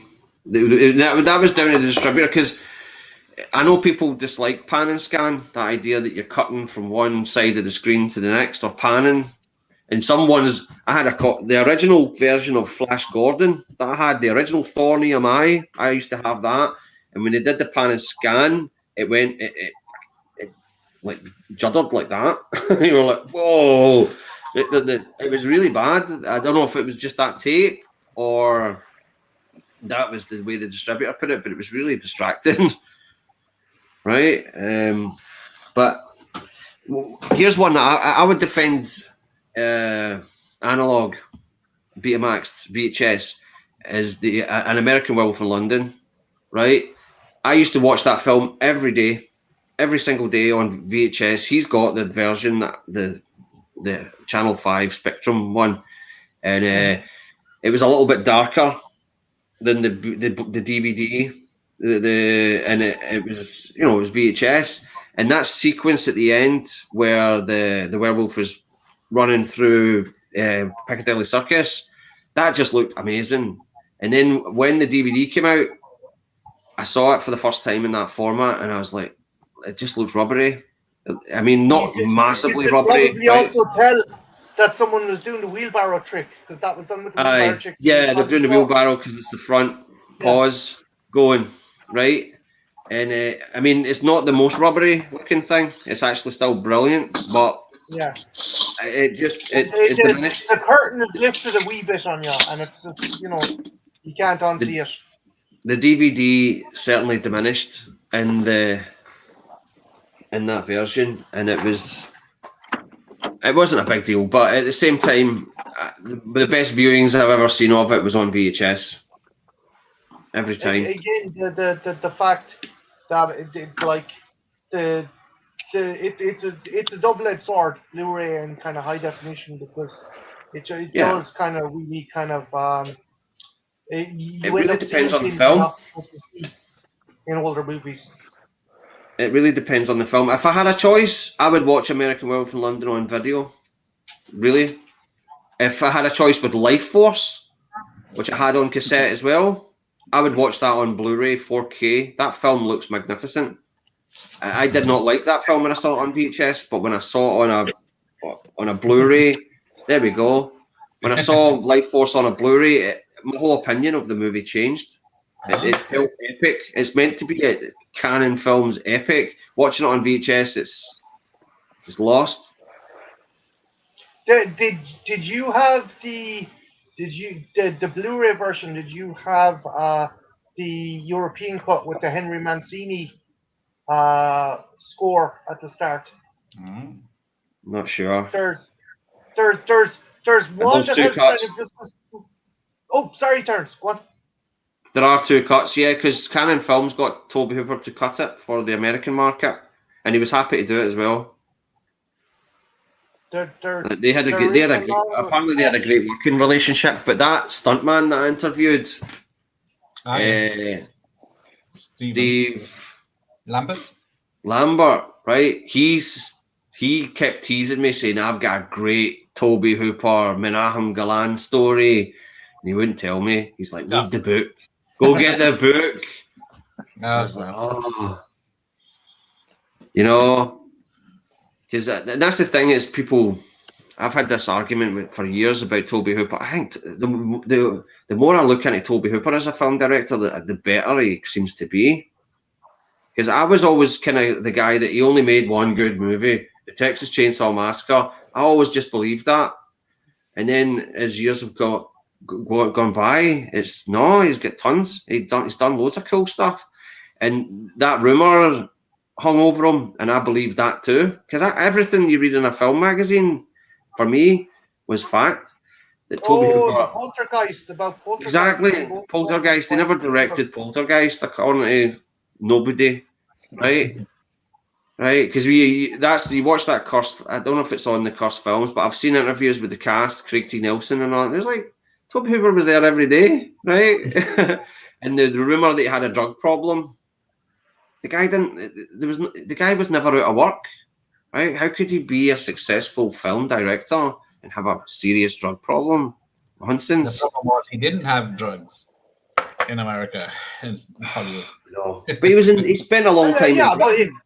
But in fairness, dude, like he was a director, a film director, a fucking gonzo film director in the 70s. You know that dude done some fucking drugs, but every fucking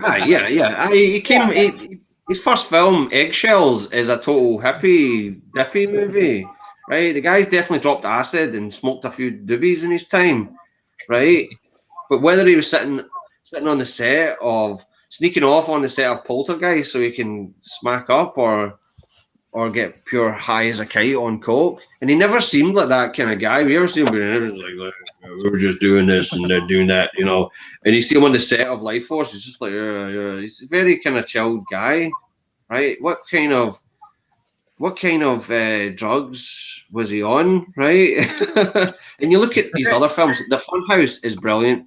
The Funhouse is almost like a parody of the slasher genre, and Salem's Lot, brilliant. The pilot episode of Dark Skies in the 90s, that was a good series, which was it was seen at the time as the Poor Man's X-Files, but it was a different beast. And he did the pilot episode to that. He also did the pilot episode to Freddy's Nightmares. He also did so many good stuff on the fringes. And the more you look into him, the more people were giving him shit about doing drugs. Yet the trailer for Maximum Overdrive with Stephen King, he's obviously coked. I'm gonna scare the hell out of you. You're like, I don't believe. Yeah, not the film, just you, mate. You're not nearly kill a guy. You're not really nearly kill someone. They're like saucers with olives in the fucking middle of them. But it's funny that, you know, because people would say, "Oh, you're getting the author wrong." So many adaptations of artists, authors get mucked about. People say, but then when you give it to the author to make it, there you go. Right, that's a good example. And Tough Guys Don't Dance is another one. Norman Mailer. Oh man! Oh god! Oh man! Right? I mean that movie. Oh man!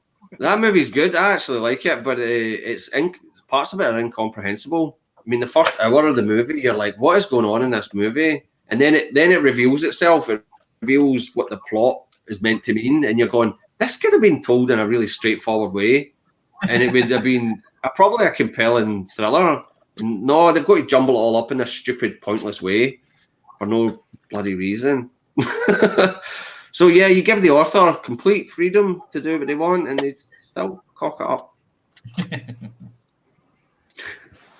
But yeah, talking about drugs making movies, you can't talk about people on drugs making movies without mentioning Don Simpson, right? Don Simpson, he was the guy, right? Top Gun, right? I mean, Days of Thunder, and Robert Evans, you know, The Godfather, Chinatown, Popeye. Look into the history of them. Sam Peckinpah. Fuck yeah. Robert Altman. He was going to be fired on, and fucking Christopherson said, "If you fire him, I'm gone." He went over and he's like, "Look, Sam, you got to stop doing drugs. I was fucking almost. I said I was going to go if you didn't. You motherfucker! I was almost out of this shit. You fucking." Guy's a freaking legend, though. Have you seen Bring Me the Head of Alfredo Garcia? That's a fucking brilliant movie. That's a movie. Do you know what? I was surprised with that one because a friend of mine said, "Oh, you'll not like that film. He's really cruel and nasty to women in that film." I was like, "Okay, I don't know if I'll like that." And you know, I watched it. The Wild Bunch. Has he not fucking seen the Wild Oh, Bunch? yeah. One film that always Yeah. gets overshadowed by the Wild Bunch, and I fucking love it. More people need to watch it. Is Cross of Iron. Cross of Iron. I've heard that's brilliant. And James Coburn can do no wrong in my eyes. And don't get me started on Hudson Hawk. I love Hudson Hawk, right? You know, but Sam Peckinpah, I watched Bring Me the Head of Alfredo Garcia for the first time last year, and I was amazed by how romantic that film actually turned out to be. I was like, wait a minute, this is meant to be a really scuzzy, sleazy movie, as people had told me for years, and I was like, this is actually deeply romantic. I was actually feeling kind of heartwarmed by some of the scenes in it. I mean, the guy is a pure scumbag, and he's like constantly drinking tequila like it's water, and you know, but it was brilliant. I loved it. But yeah, I think it's close to being in the vein of Two Mules for Sister Sarah, something along those lines. Oh, yeah. But actually, fucking a bit more solid, a bit more serious, like, you know. Oh yeah. I know, but it's the idea of like this, you know, crime boss. His daughter has been knocked up by Alfredo Garcia, right? And then so he's getting every gangster in town to go after him, and Warren Oates' character, he develops this this sort of relationship with this prostitute who knows where Alfredo Garcia is buried because he's actually already dead, and you think he's just using this woman, and they all pure fall in love, and there's the two hitmen that are coming after him who turn out to be gay lovers. So everybody's in love with somebody in this fucking movie. You're like, wait a minute, am I watching a Sam Peckinpah movie? Am I watching Love Actually here? Right? There is that's kind of repeated in Wild Bunch as well, because the posse that's after him. There's this bit where like these two kind of redneck bounty hunters, and your man like fucking slaps him aside and goes, "Oh, you're just a no good. You're just a no good inbred." And he goes, "I don't like when you talk to me like that." It's like, yeah, these guys are in a relationship. Yeah. I know. I'm sorry. So yeah, he had a kind of romantic view of these horrible places and horrible people. That was kind of interesting. But you know that John Woo, that must have been like a wet dream for him watching The Wild Bunch, right? Yeah. You know. Yeah. For Sam Peckinpah, where you know he's down in hell, right? He's looking up from hell. He's only got a few videos down there. He's got the Hip Hop Witch. He's got other pieces of shit that they only play in hell because they're not going to have any decent movies down there, are they? You know, 2 copies of Mr. Megorium's Wonder Emporium, like in Breaking Bad. I thought that was hilarious. Hey Scott, thank you very much. Doing good. Good birthday. I need to hit the. Gareth, I need to hit I'm the gonna have to hostel. bail because I gotta give Genuine yeah. awesome hanging out, man. And again, All right, thanks for happy joining me. birthday. It was great talking to you. Happy review. I need to check Guys, out Michael Collins and get really guys, angry. See you later, guys. All right, take Bye. care. See you later. Take care. Bye. Bye. See, Vash is trying to upset the chat. Look. Well, at least he liked Texas Chainsaw Massacre 2. Unlike some people. Slightly. I've got a soft spot for the Toolbox Murders remake. I like that. I don't know. I've seen the Yeah. remake. I thought he did a good job there. I haven't seen the original, so I guess I've got the wisdom, the enjoyment of not having that sort of comparison. Yeah. But I thought it was a decent horror. Okay. Not great by any standards, but did he not do a Masters of Horror episode as well? Oh, yeah. Sure he did, because he has one of them. Absolutely. But yeah, there's one with Anthony Perkins from 1990 that I want to see. It's probably crap, right, Toby Hooper? And it's about this haunted dress that this woman wears, like a dress that's possessed. I need to Google what this is called. So there was Moving on. the remake of Toolbox Murders as well. Yeah. I thought it was decent. It was nicely shot. I like the production design in it. Even though it was a low budget, he didn't have the budget at that point because guy had so much misfortune. But, yeah, because he did that Crocodile movie in 2000, didn't he? Yeah. But this one caught my eye, and I was like, it could be utter shit, right? And I'm willing to take a chance on it.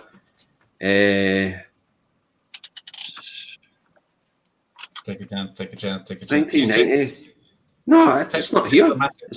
These films that he's directed. Maybe I'm tripping.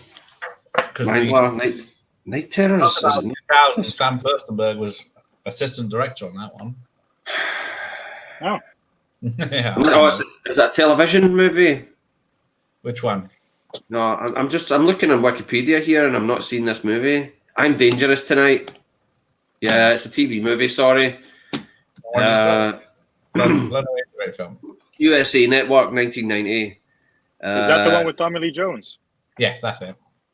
Yeah. The Blown Away one, yeah. Yeah.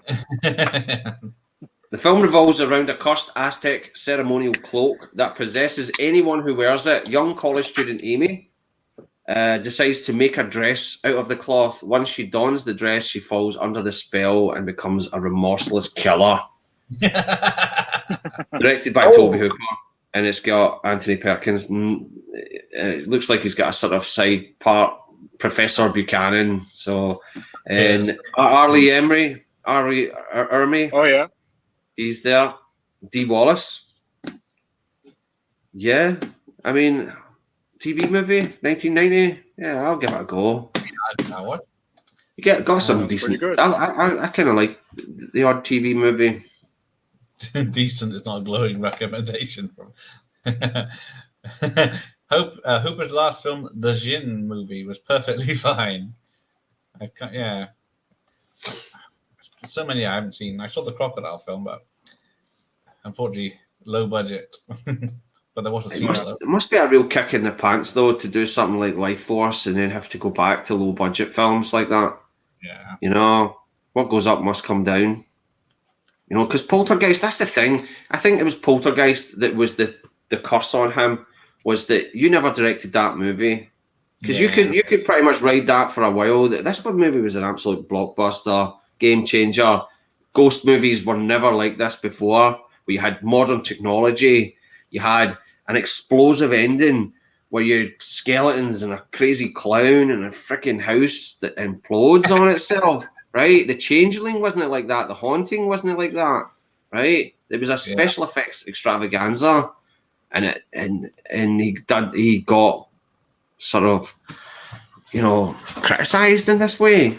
You know, I can't think of many directors who've had that. They've had that kind of rumor.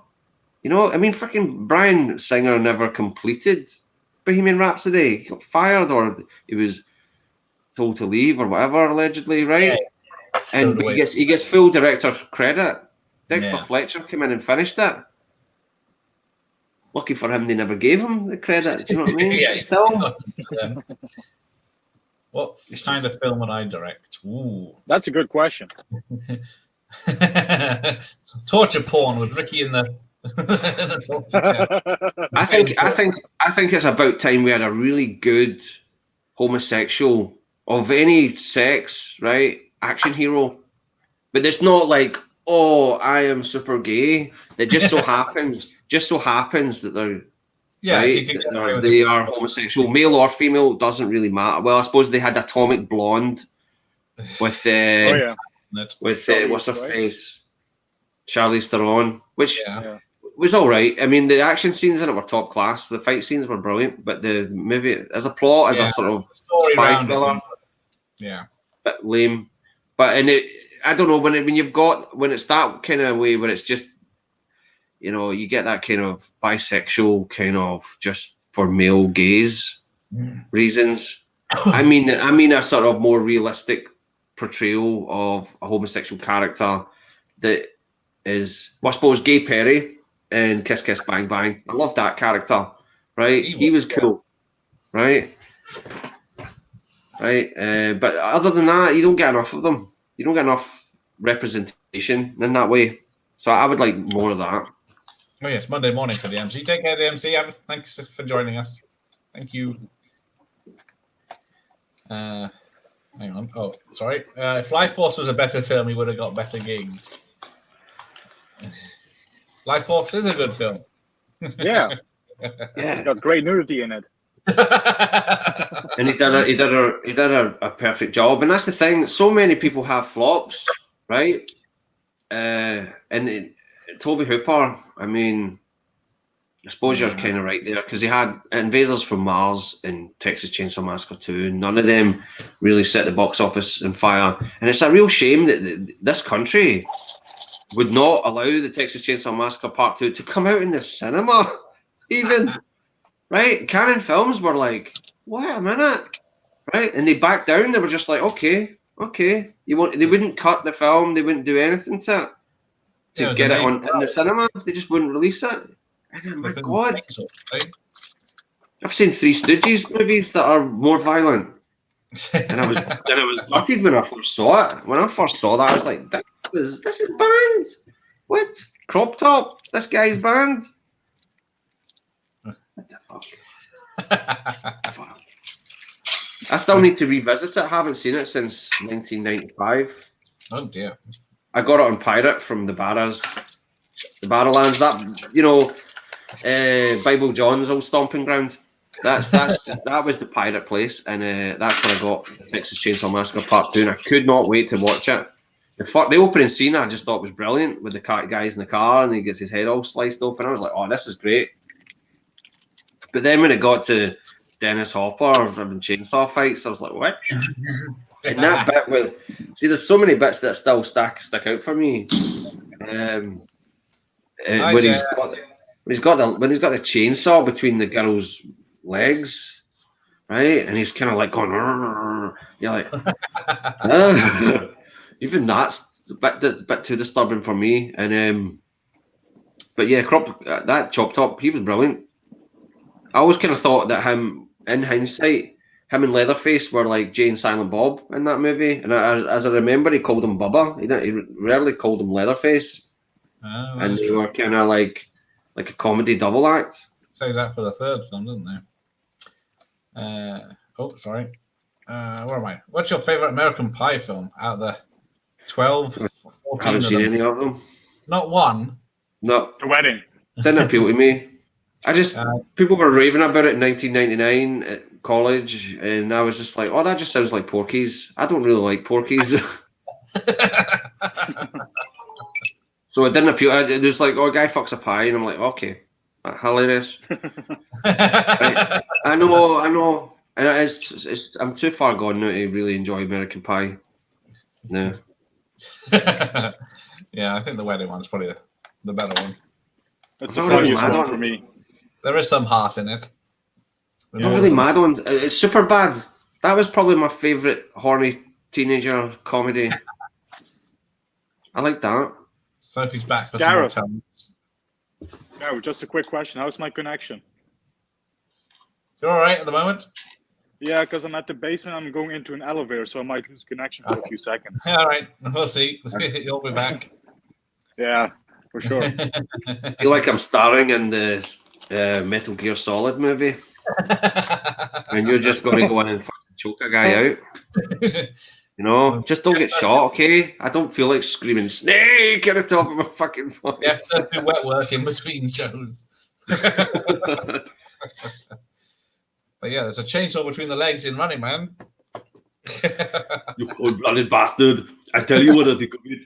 I live to see you eat that contract, but I hope you leave enough room for my fist, because I'm going to ram it into your stomach and break your goddamn spine. Yeah. I love The Running Man. It was Richard Dawson. Is that the guy that plays Killian? He was a creep, wasn't he? I know, it's really fucked up that we never got that. That he was the host of Family Feud, and he was also the English guy in Hogan's Heroes back in the 60s. And it's it's just lost on us. It must have been scary for Americans. Like, wow, he's playing this psychotic TV show host. That must have been frightening. playing it for how he It's really the same was. with the man with two brains. You know, when Merv Griffin shows up in the elevator, he's the elevator killer, Merv Griffin, and we're like, who the fuck's The Merv fucking- Griffin? Right? Give us Freddie Starr, give us Bob Monkhouse, right? And we'll be, oh, brilliant, it's Bob Monkhouse. I know, Merv Griffin. I miss you much, much. I miss you much. I really miss you much. We've got Janet Jackson now. Oh dear. I'm gonna pull up my booby now. No, it's the Super Bowl. But yeah, it's just I know. See, that's what I was hoping that we'd do for the remake. What's his face of The Running Man? I'm all in for the remake of The Running Man. To be honest, I don't think it's sacrosanct. No, Who's just doing it? Edgar Wright. Edgar was Wright's remaking.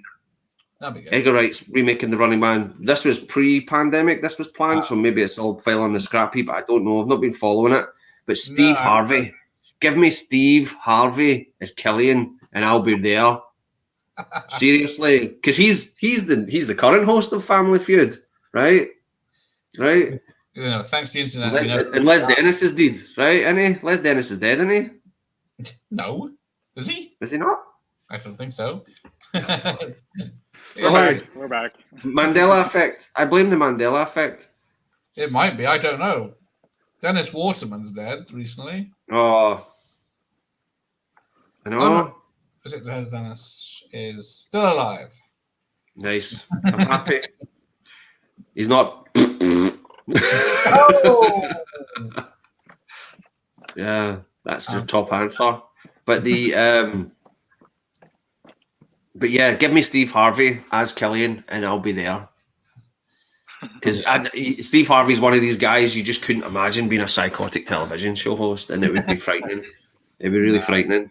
I'd probably go someone over the top, won't they? Like someone Trump-like. Yeah, they'll just get Michael Shannon in there, and I'm nothing wrong with Michael Shannon as an actor, but he just seems to be the new Gary Oldman in that sense. It's like we need a sort of scowling villain. There we go, Michael Shannon. Yeah, He'll do. right. Yeah, everywhere at one point, wasn't he? Yeah. I mean, he was. What was he like as General Zod? I mean, Terence Stamp, he was hamming it right up, but Michael Shannon, you know, like, God's sake, son, sit down, take a chill pill. You know, channeling the ghost of Klaus Kinski there, right? Yeah, I was surprised he died, in the mid-90s or early 90s? Kinski? Oh, yeah. Yeah, early 90s. Yeah. Yeah, and I think, was it the Dracula film? Was this one of his last? I think it was. Yeah. Yeah. Which Dracula film? Hang on. I'll give you the... There's a Herzog one he did in the 70s. Yeah, Nosferatu in the 70s. Yeah. He 70s. was Jack the Ripper as well in the 80s. Yeah, Vampire in Venice. He was Nosferatu again in 1988. Ah. But yeah. Ooh, what's it? A TV movie called Time Stalkers in 87 with William Levine. Oh dear. Surprised they never showed up in Coronation Street. That'd have been brilliant. I would definitely have tuned in then. See anything But the else? thing is, it's like,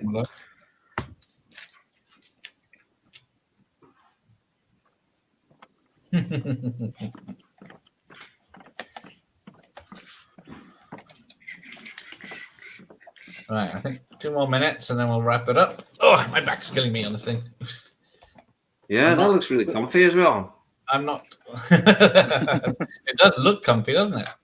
Have you done Lionheart AWOL as a watch party? Yeah. Yes. You did? Was it with Jeff? With me. Yeah. The Oh, good thing is they'll all be back next year. I was talking to a bunch of people on my live stream the other night about it, and none of them had seen it. I was like, what? Crazy? You know, they all knew the Expendables, but we all know the Expendables, but no Lionheart, no AWOL. Come on. Leon and Wrong Bet or whatever. Yeah, else. Leon, and give it another name, you know. Whatever but- country name. I saw it a couple of years ago and I was just like, this is brilliant. I was like, I forgot how good this actually is. Oh yeah, it's a really good one. It is, isn't it? One of Van Damme's better ones. Yeah. Definitely. Queen 60th birthday. Sophie, you cheeky man. I liked when these guys had a nice streak. Even even Seagal, right? Yeah. I mean, as much as I dislike him, he had a nice wee streak there where he went from Nico above the law, what have you, all the way up to Under Siege. And you could argue Under Siege 2, I suppose, at a push, right? Under Siege 2 is good. I like Glimmerman, and I'm actually one of the few people that likes Fire Down Below.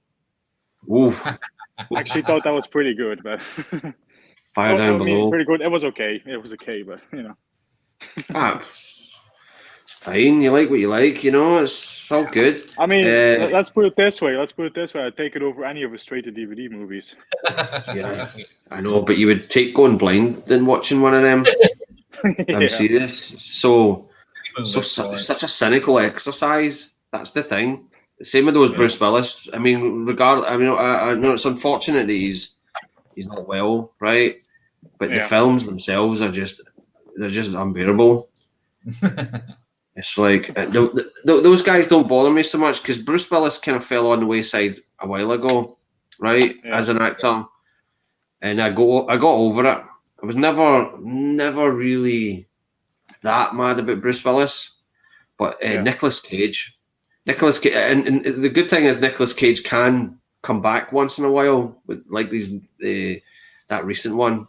Yeah, everybody remembers its name.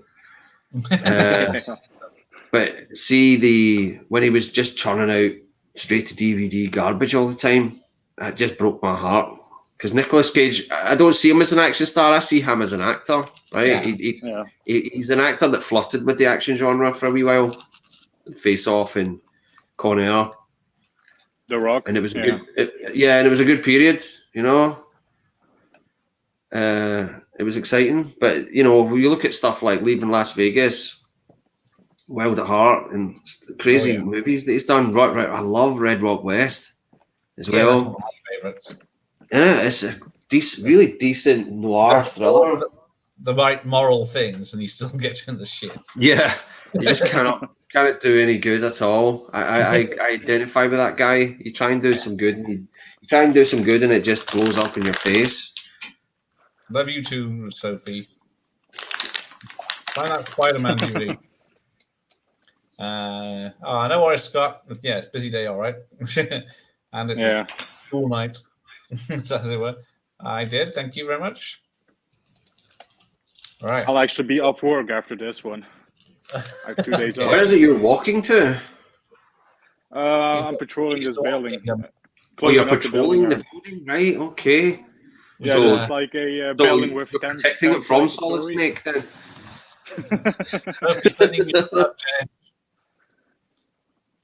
There you go. Have some love, Jeff. Oh, thank you, Sophie. Because I